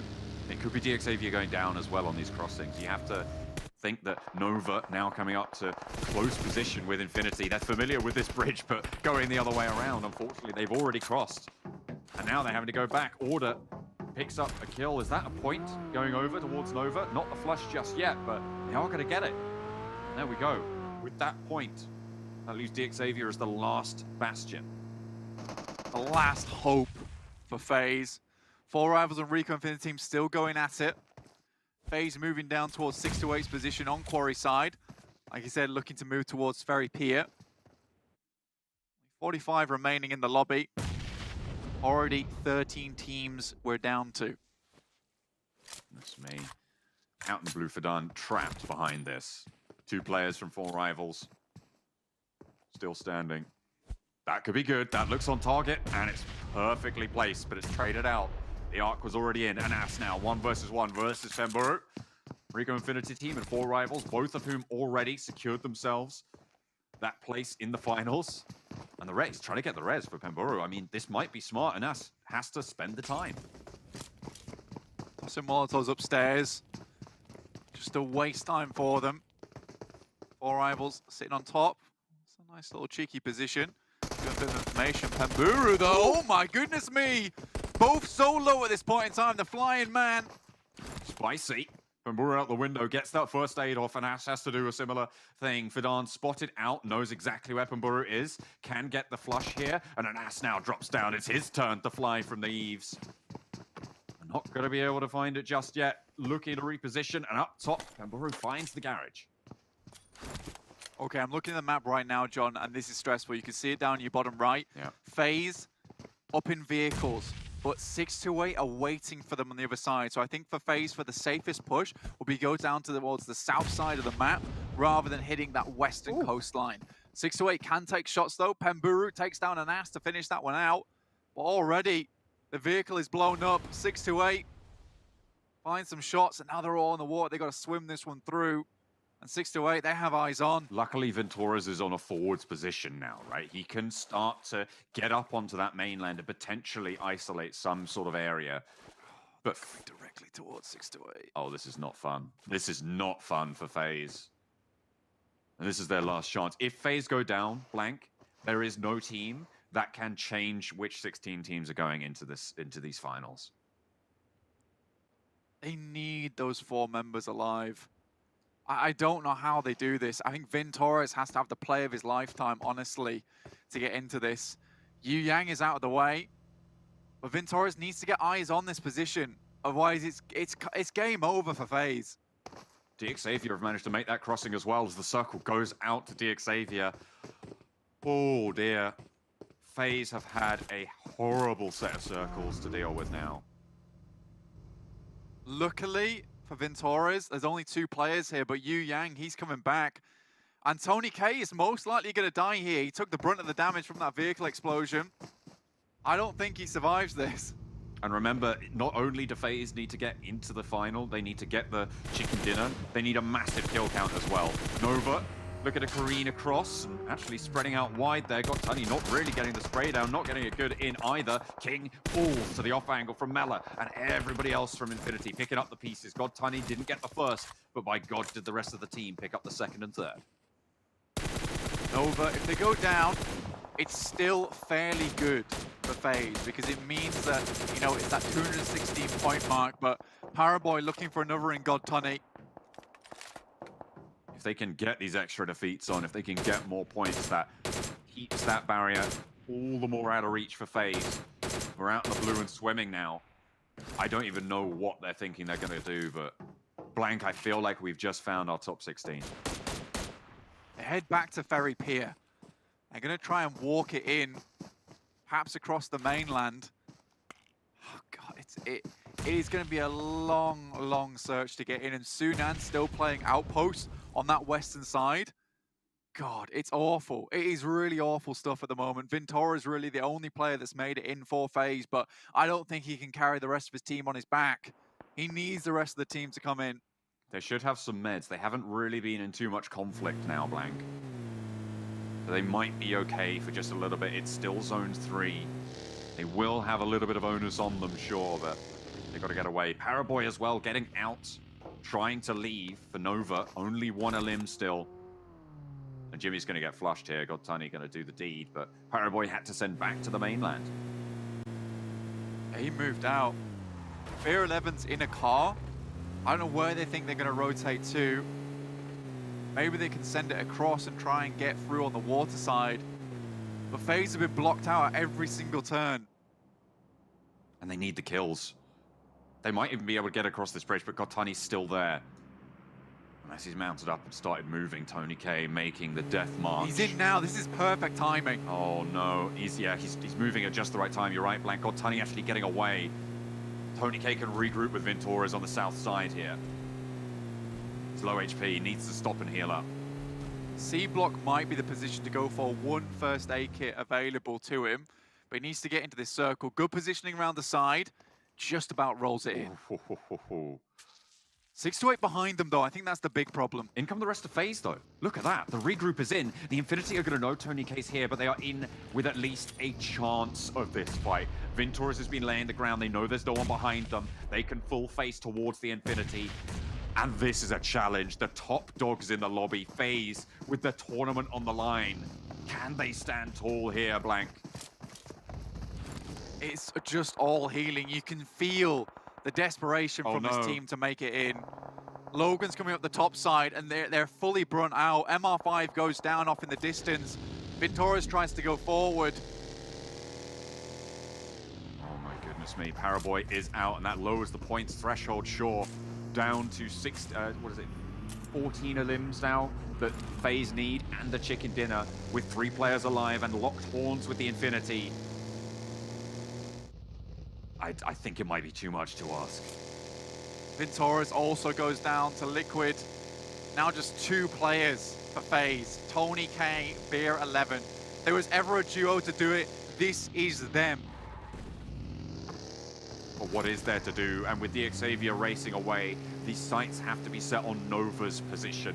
The fact that Nova are even at risk is insane. Blank. It is absolutely incredible. I think they managed to actually get another placement point with that finish as well. So it will actually 14 Elims total. 214. 4 FaZe. 214 points, right? Yep. So oh, wait, more than that. Yeah, it's 216 for them. So for FaZe, it is 14 eliminations and a chicken dinner. With 2 players with only 1 already, that is a tall task to begin with. 26 players left in the lobby, -2, 24. Out of the 24 players, FaZe has to kill 14 of them. They've got 1 Elim, so make that 13, Blank. It's a little bit more doable, right? Oh my God. A little bit.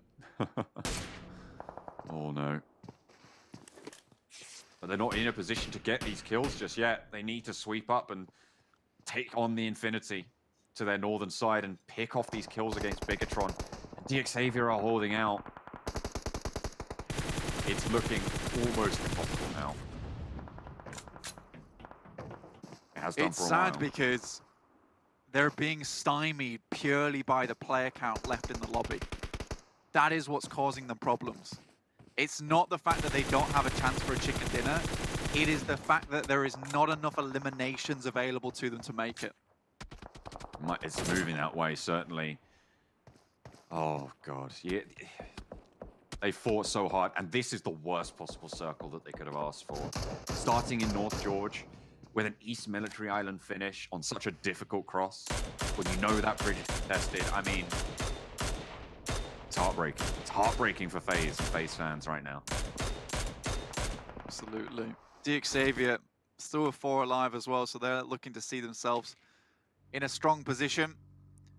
19 players. I think it's impossible.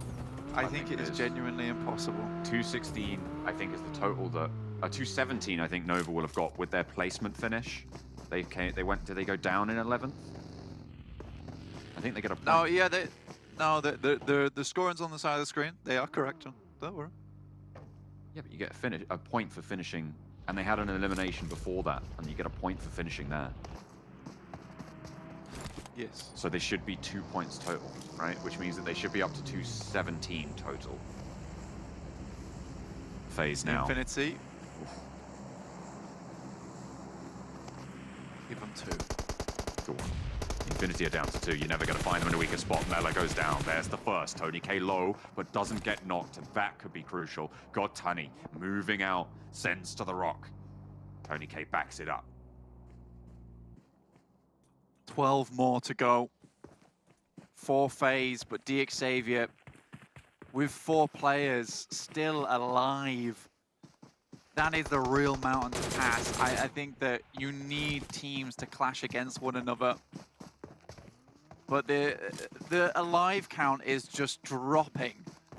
That's it. I think that's it. It's over. It's done.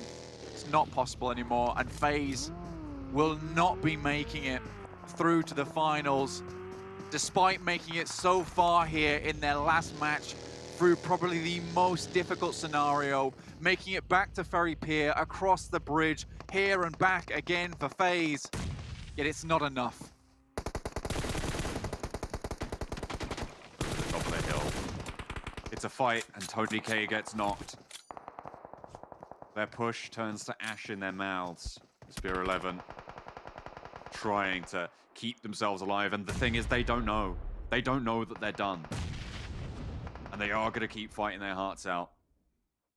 GE. So close for that nade, but with only 2 defeats on the cards. There's not anything left. DXavier got dismantled in the meantime. The Infinity are still going, and there we go. There's the spray. God Tunny. I feel like it's a fitting way to finish. Getting sprayed down by God Tunny. One of the brutes in this lobby. Finishing the run. DXavier, though, what I will say is this team has made a real step up in this final Super Weekend to make it to the finals itself. Despite what anyone will tell you, DXavier, they have ran this one back. They've shored up a lot of the problems on the team, and they're looking so much stronger. Their Sanhok was corrected. Their Erangel was corrected. And in the finals, it's really a team to look out for. Going down finally now in 6th place. 5 teams remain. 1 player apiece. This is a Battle Royale, Blank. It would be the way to end it with Beer 11, with all the work he's done in the lobby so far, over all Super Weekends. For him to get a chicken dinner here, it would make me proud. Their last chance to do so as well. With no possibility of making it in. They just don't have enough points left. What can you find? Beer 11 swinging down south. I wonder if they know. I wonder if that call has come through. That they know they can't make those points totals. Beer 11's going to play it through to the bitter end, though, John. You know that. And it will be a bitter end. But the sweetness will come in the fact that they did their fans proud in the final game. They made it this far. They really had to have the best game of their life. But honestly, this circle is what ruins it for them. We were hoping for a Northwest. It would have sat them in good stead. But an Eastern Circle on Sosnovka, like you say, is horrific news for them. And despite all that, they are here in these final moments. Gotani goes up for the fight, and Hamodi brings him low. 1 versus 1, nade over the top.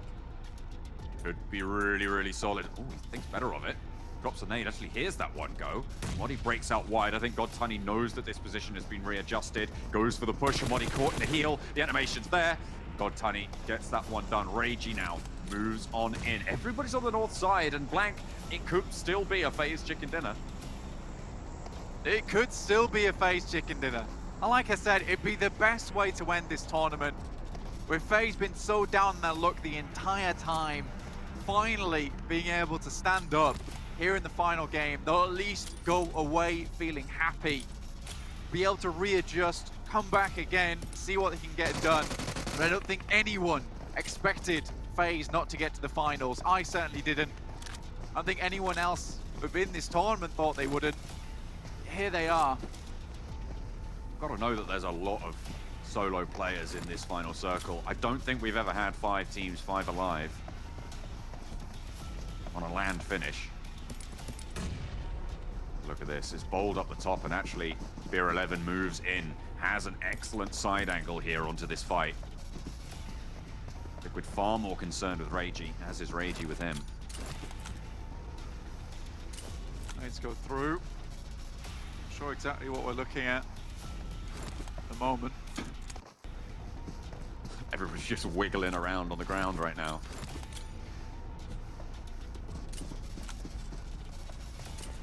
But it's down to the wire. Nades move through. Ragey up and about into action. Liquid for Bigatron. The first to face, but Beer 11 is crawling ever forwards to his inevitable doom. But they're looking to go out in a blaze of glory. The fall in the Phoenix's ash. What a way to go out if they can make it. Ragey breaks out wide. There's the spray. Liquid does go down, and Ragey's low. I think he knows where this position is, and he has the inside track on the circle. Beer 11 for FaZe. This guy has been through it. The ringer has not been kind to them. He breaks out into the open ground. He gets the peek. Ragey hits the deck. They know each other's position, and he gets the spray. Beer 11 wants to seal the deal for FaZe, but they cannot make it. They will fall short, no matter if he lands this spray or not. It might be good for the ego, but it won't be good for the totals. It won't see them safe. There's the Molotov that will force the fight to occur. Oh, not quite long enough there. The flank. Ragey peeks out and takes Beer 11 low. Sealed away. There's the first aid, and I don't know if Ragey has healing on board. That's the final one for Beer 11. Might have been a nade come out from Ragey there, I'm not sure. DP in hand, scary and accurate, to be honest with you. But Ragey still has to move, and Beer 11 can bide his time. A sad end to a story for Beer. Brought into the tournament a little bit too late, in my opinion, considering how good this guy has been for the team. A phenomenal player. A phenomenal standard of play that we've seen from FaZe. But a little too late, unfortunately, for them to be able to make it in. Ragey breaks out, and Beer 11 lands a shot that takes damage in response. Ragey spraying around the corner. His bullets are going to run low, but Beer 11's low as well. Trapped between the blue, and now Ragey has the tempo. Beer breaks out, and he makes it happen. FaZe take the chicken dinner, but it is not enough. They will finish 17th on the precipice of qualifying for those finals with more points than we thought this bubble could ever be. They will fall short, but what a way to finish for FaZe. An unfortunate finish and a story that could have gone so differently. And you're right, John. Honestly, for Beer 11 and FaZe, the Phoenix burns brightest just before it falls. And to the ashes they go, and hopefully they will come back next PMGC. But realistically, it was not enough, like you said. And I am happy to see our top 16. I am actually pleased with our top 16, but it couldn't have been closer for Nova. I really do think that Nova needs to step things up, but a sad day for FaZe fans. Absolutely. Maybe stubbornness for Nova, not allowing them to leave positions where it's not favorable, to get into these sticky spots where you know you're going to go down. Honestly, this circle, it's so cruel, but that's what happens when you leave it to the last moment. These things happen. This is PUBG Mobile. There is volatility, and if you're FaZe, if you haven't had those performances earlier on, you can't really blame it all on the circle, because every single game gets you those points. It could have been any other one, but no, it was this one that they needed, and it was this one that they weren't able to make it happen on. The question to me, John, is where was this FaZe earlier? Why does it take desperation and the final moments of a tournament to create a chicken dinner? They obviously had it in them, so where was it? And I think for Beer 11, as well as Tony K, they have really stepped up here. And not to say that Vintoras and MR5 aren't good, but there was a clear disparity between the two duos. And 3 chicken dinners. for FaZe as well. Overall, they've had some great games in these Super Weekends, but they just weren't consistent enough. Commiserations to FaZe, but they still get that consolation prize of the final chicken dinner. Well, Nova must have been sweating bullets there towards the end. And obviously, as the players in the lobby did drop, FaZe's chances disappeared as well. Just Cap and Maxman and Professor Tarzan to break down this last match. And as you heard, John and Blank talking, where has this FaZe been? Yeah. We don't know. I mean, we got to see some glimpses in this team that can really dominate the entire lobby, but it comes down to your whole performance in the entire event. It can't just be that one last match to determine if you get in or not. Yeah, I think I'm not the only one that's going to be thinking this, but the potential of the FaZe comp is huge. There's so much potential for this team to perform in this tournament, but I think that this being also their first time playing at this stage, as this new roster, then of course with the additions of all these new talented players, has been rough on them, and they've been trying to adapt as much as possible. They've been able to have some success from time to time, but it just didn't quite cut it, unfortunately. And these circles, as John and Blank were mentioning, were rough. It was some of the hardest circle shifts every time away from them. Of course, that should not be the excuse. You got to try and make up for it. And there were some good ideas in mind for them to make it work out. But as the player count went lower and lower and lower, their chances to get enough eliminations plus a chicken dinner to potentially contest the position of Nova was just going to be thrown out of the window. It was a close call, but unfortunately, not quite able to get themselves enough eliminations at the end there. It's really bittersweet, Riley. We know that off that chicken dinner, they went through so much in that game when it comes to the macro. They've got Cryptics dropping on them again after, like Sanhok, a little bit of targets drop. And then for Rivals, they've never done that. They want to join the party. They escaped from that. They went for the botation. They got the boat taken away, but then they tried to think flexible. They went back to Fairy Pier, and they actually got the full team up. It was just off that phase 4 when they decided to just go straight in instead of making it a wide rotation to use a sudden approach. That is where they lost the chance, but I do believe there's so much more that could have been done before. And being 11, that last guy who got that chicken in, I wish he had more playtime. He really earned that spot. Well, you can see our 16 teams that will be participating. Imperium probably going to be, well, also sweating bullets as DRS just barely stay in this one. 1 point from 16th place, 13 points from being, well, I guess technically, yeah, 13 points from being knocked out because of the tiebreakers and how they would work out. But at least 4 Rivals weren't the only team who didn't get a chicken dinner. Them and DRS, out of the entire event of every team who's participated in the Super Weekend, those are the only 2 teams unable to close out a match. But also, we got to talk about Infinity at the very top of the table, 97 points in the lead. How did it hold on such a huge lead over the course of 45 games, Jason? That is nutty from Infinity. This is talking about Star Wars, or a very close competition from time to time, but not close enough to overtake that position of Infinity. And I hope I'm not the only one saying this, but Infinity, seeing how consistent, how strong, how dominant this team has been throughout the entirety of this league stage, are looked at as one of the clear favorites going into not only the league finals, hopefully, also the finals that will be happening in January if they do make it that far, because Infinity have to be the strongest team in the lobby by how they played so far. No one is even close. Yeah, every single Super Weekend, they're averaging more than 10 points per game. So here's the thing, of course, they get to have this pleasant view of them up the top. And maybe that is what they need to play to feel good, then they can play well.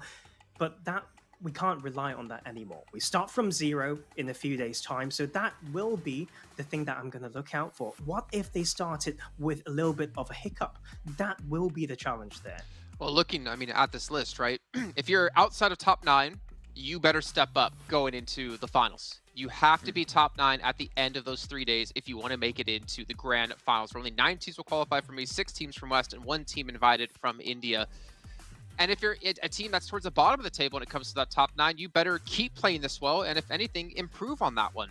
Another team that seems relatively safe right now is the Infinity, but I don't want to imagine this, but I feel like there's a chance they might show up in the finals, in the finals, and pull off what they did in the very first week of league play, where they placed 15th. Yeah, that is a possibility, and you must never really forget about that. Infinity were playing as good as they could throughout the entirety of the tournament, as also mentioned by Tarzan. They're able to hold on to an average above 10 points. I think they might be towards 11, 12 actually.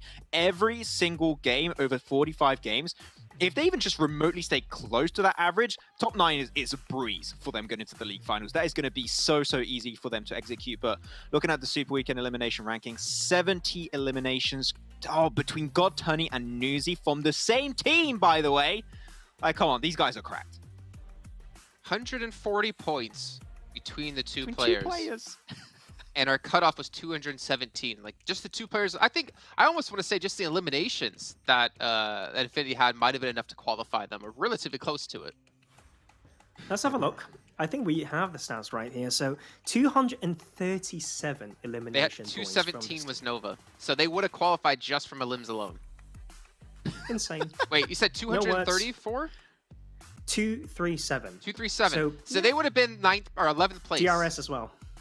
Yes. They would have been 11th place just off of limbs. That's how insane they were. The numbers speak for themselves. It's just impressive. The fact that they get himself such a strong average every single time. So huge respect to Infinity. I mean, we expect big things from these guys into the league finals, and hopefully we expect them to also make it to the grand finals at the end of the event. But Daybot has been the rising star throughout the entirety of this PMGC league stage, I would say here, Jason. Jensen Dogma didn't start off really strong. You know, we had some hardships with them at the start, but they've improved on every singular aspect of their gameplay in terms of how they rotate, how they approach the macro of every single game, and how they take those fights and how they control the late game to make sure they secure those wins, get himself a total of 4 chicken dinners throughout the tournament. Like, Genesis Dogma, in my eyes, for one of the top teams, has improved significantly. And if they can play at this level right out of the gate in the finals, I would love to see them potentially contest that first place away from Infinity.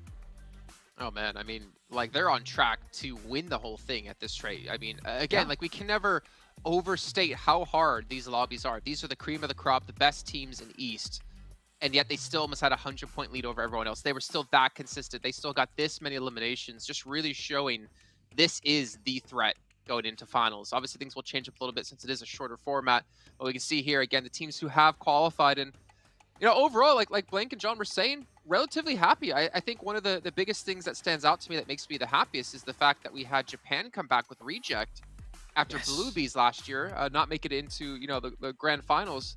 They're able to show they've definitely taken this year of time and improved. There's a lot on the plate right now, I think, like for this team. The style that they've played were practically their own style.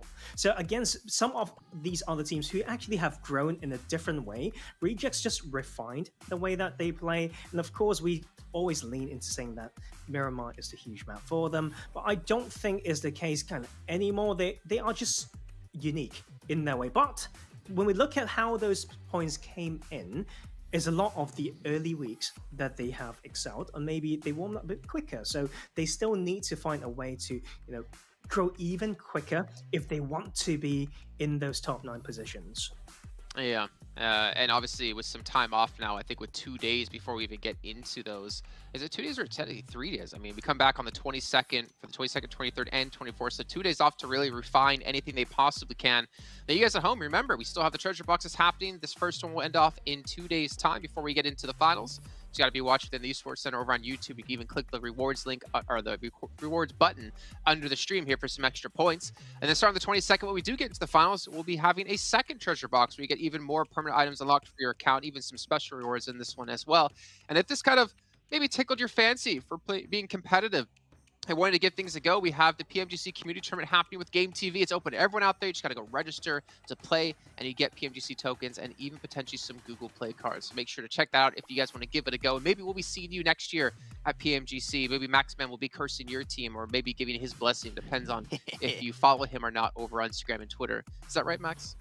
I think that's how it works. Yeah, it's a good way to cancel the curse. RQ didn't do it last year. So that's how it goes.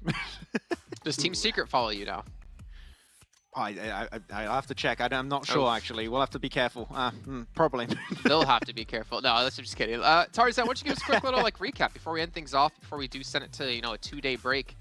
Any final thoughts? So, yeah, final thoughts would be the preparation that they have to do in these coming few days. Obviously, we've seen some plays that are different today because some of the teams are doing it because they were they've got no pressure, right? They're already qualified. So does that shake things up? Will that mess up the usual style? That is the question to ask. And we still think it's going to be very, very fresh. Of course, the sight of everyone starting from zero will be very new for some of these teams. So we are just coming in with an open mind. Okay. All right, Max.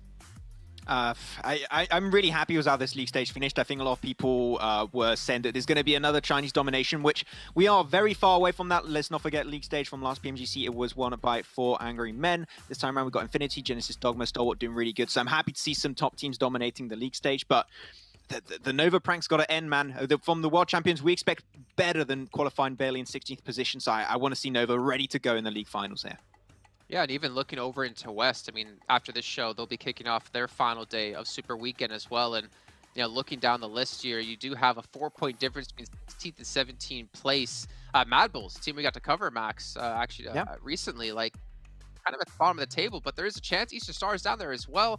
Xset, unfortunately, they qualified in the last Super Weekend, but there's no chance for them to make it.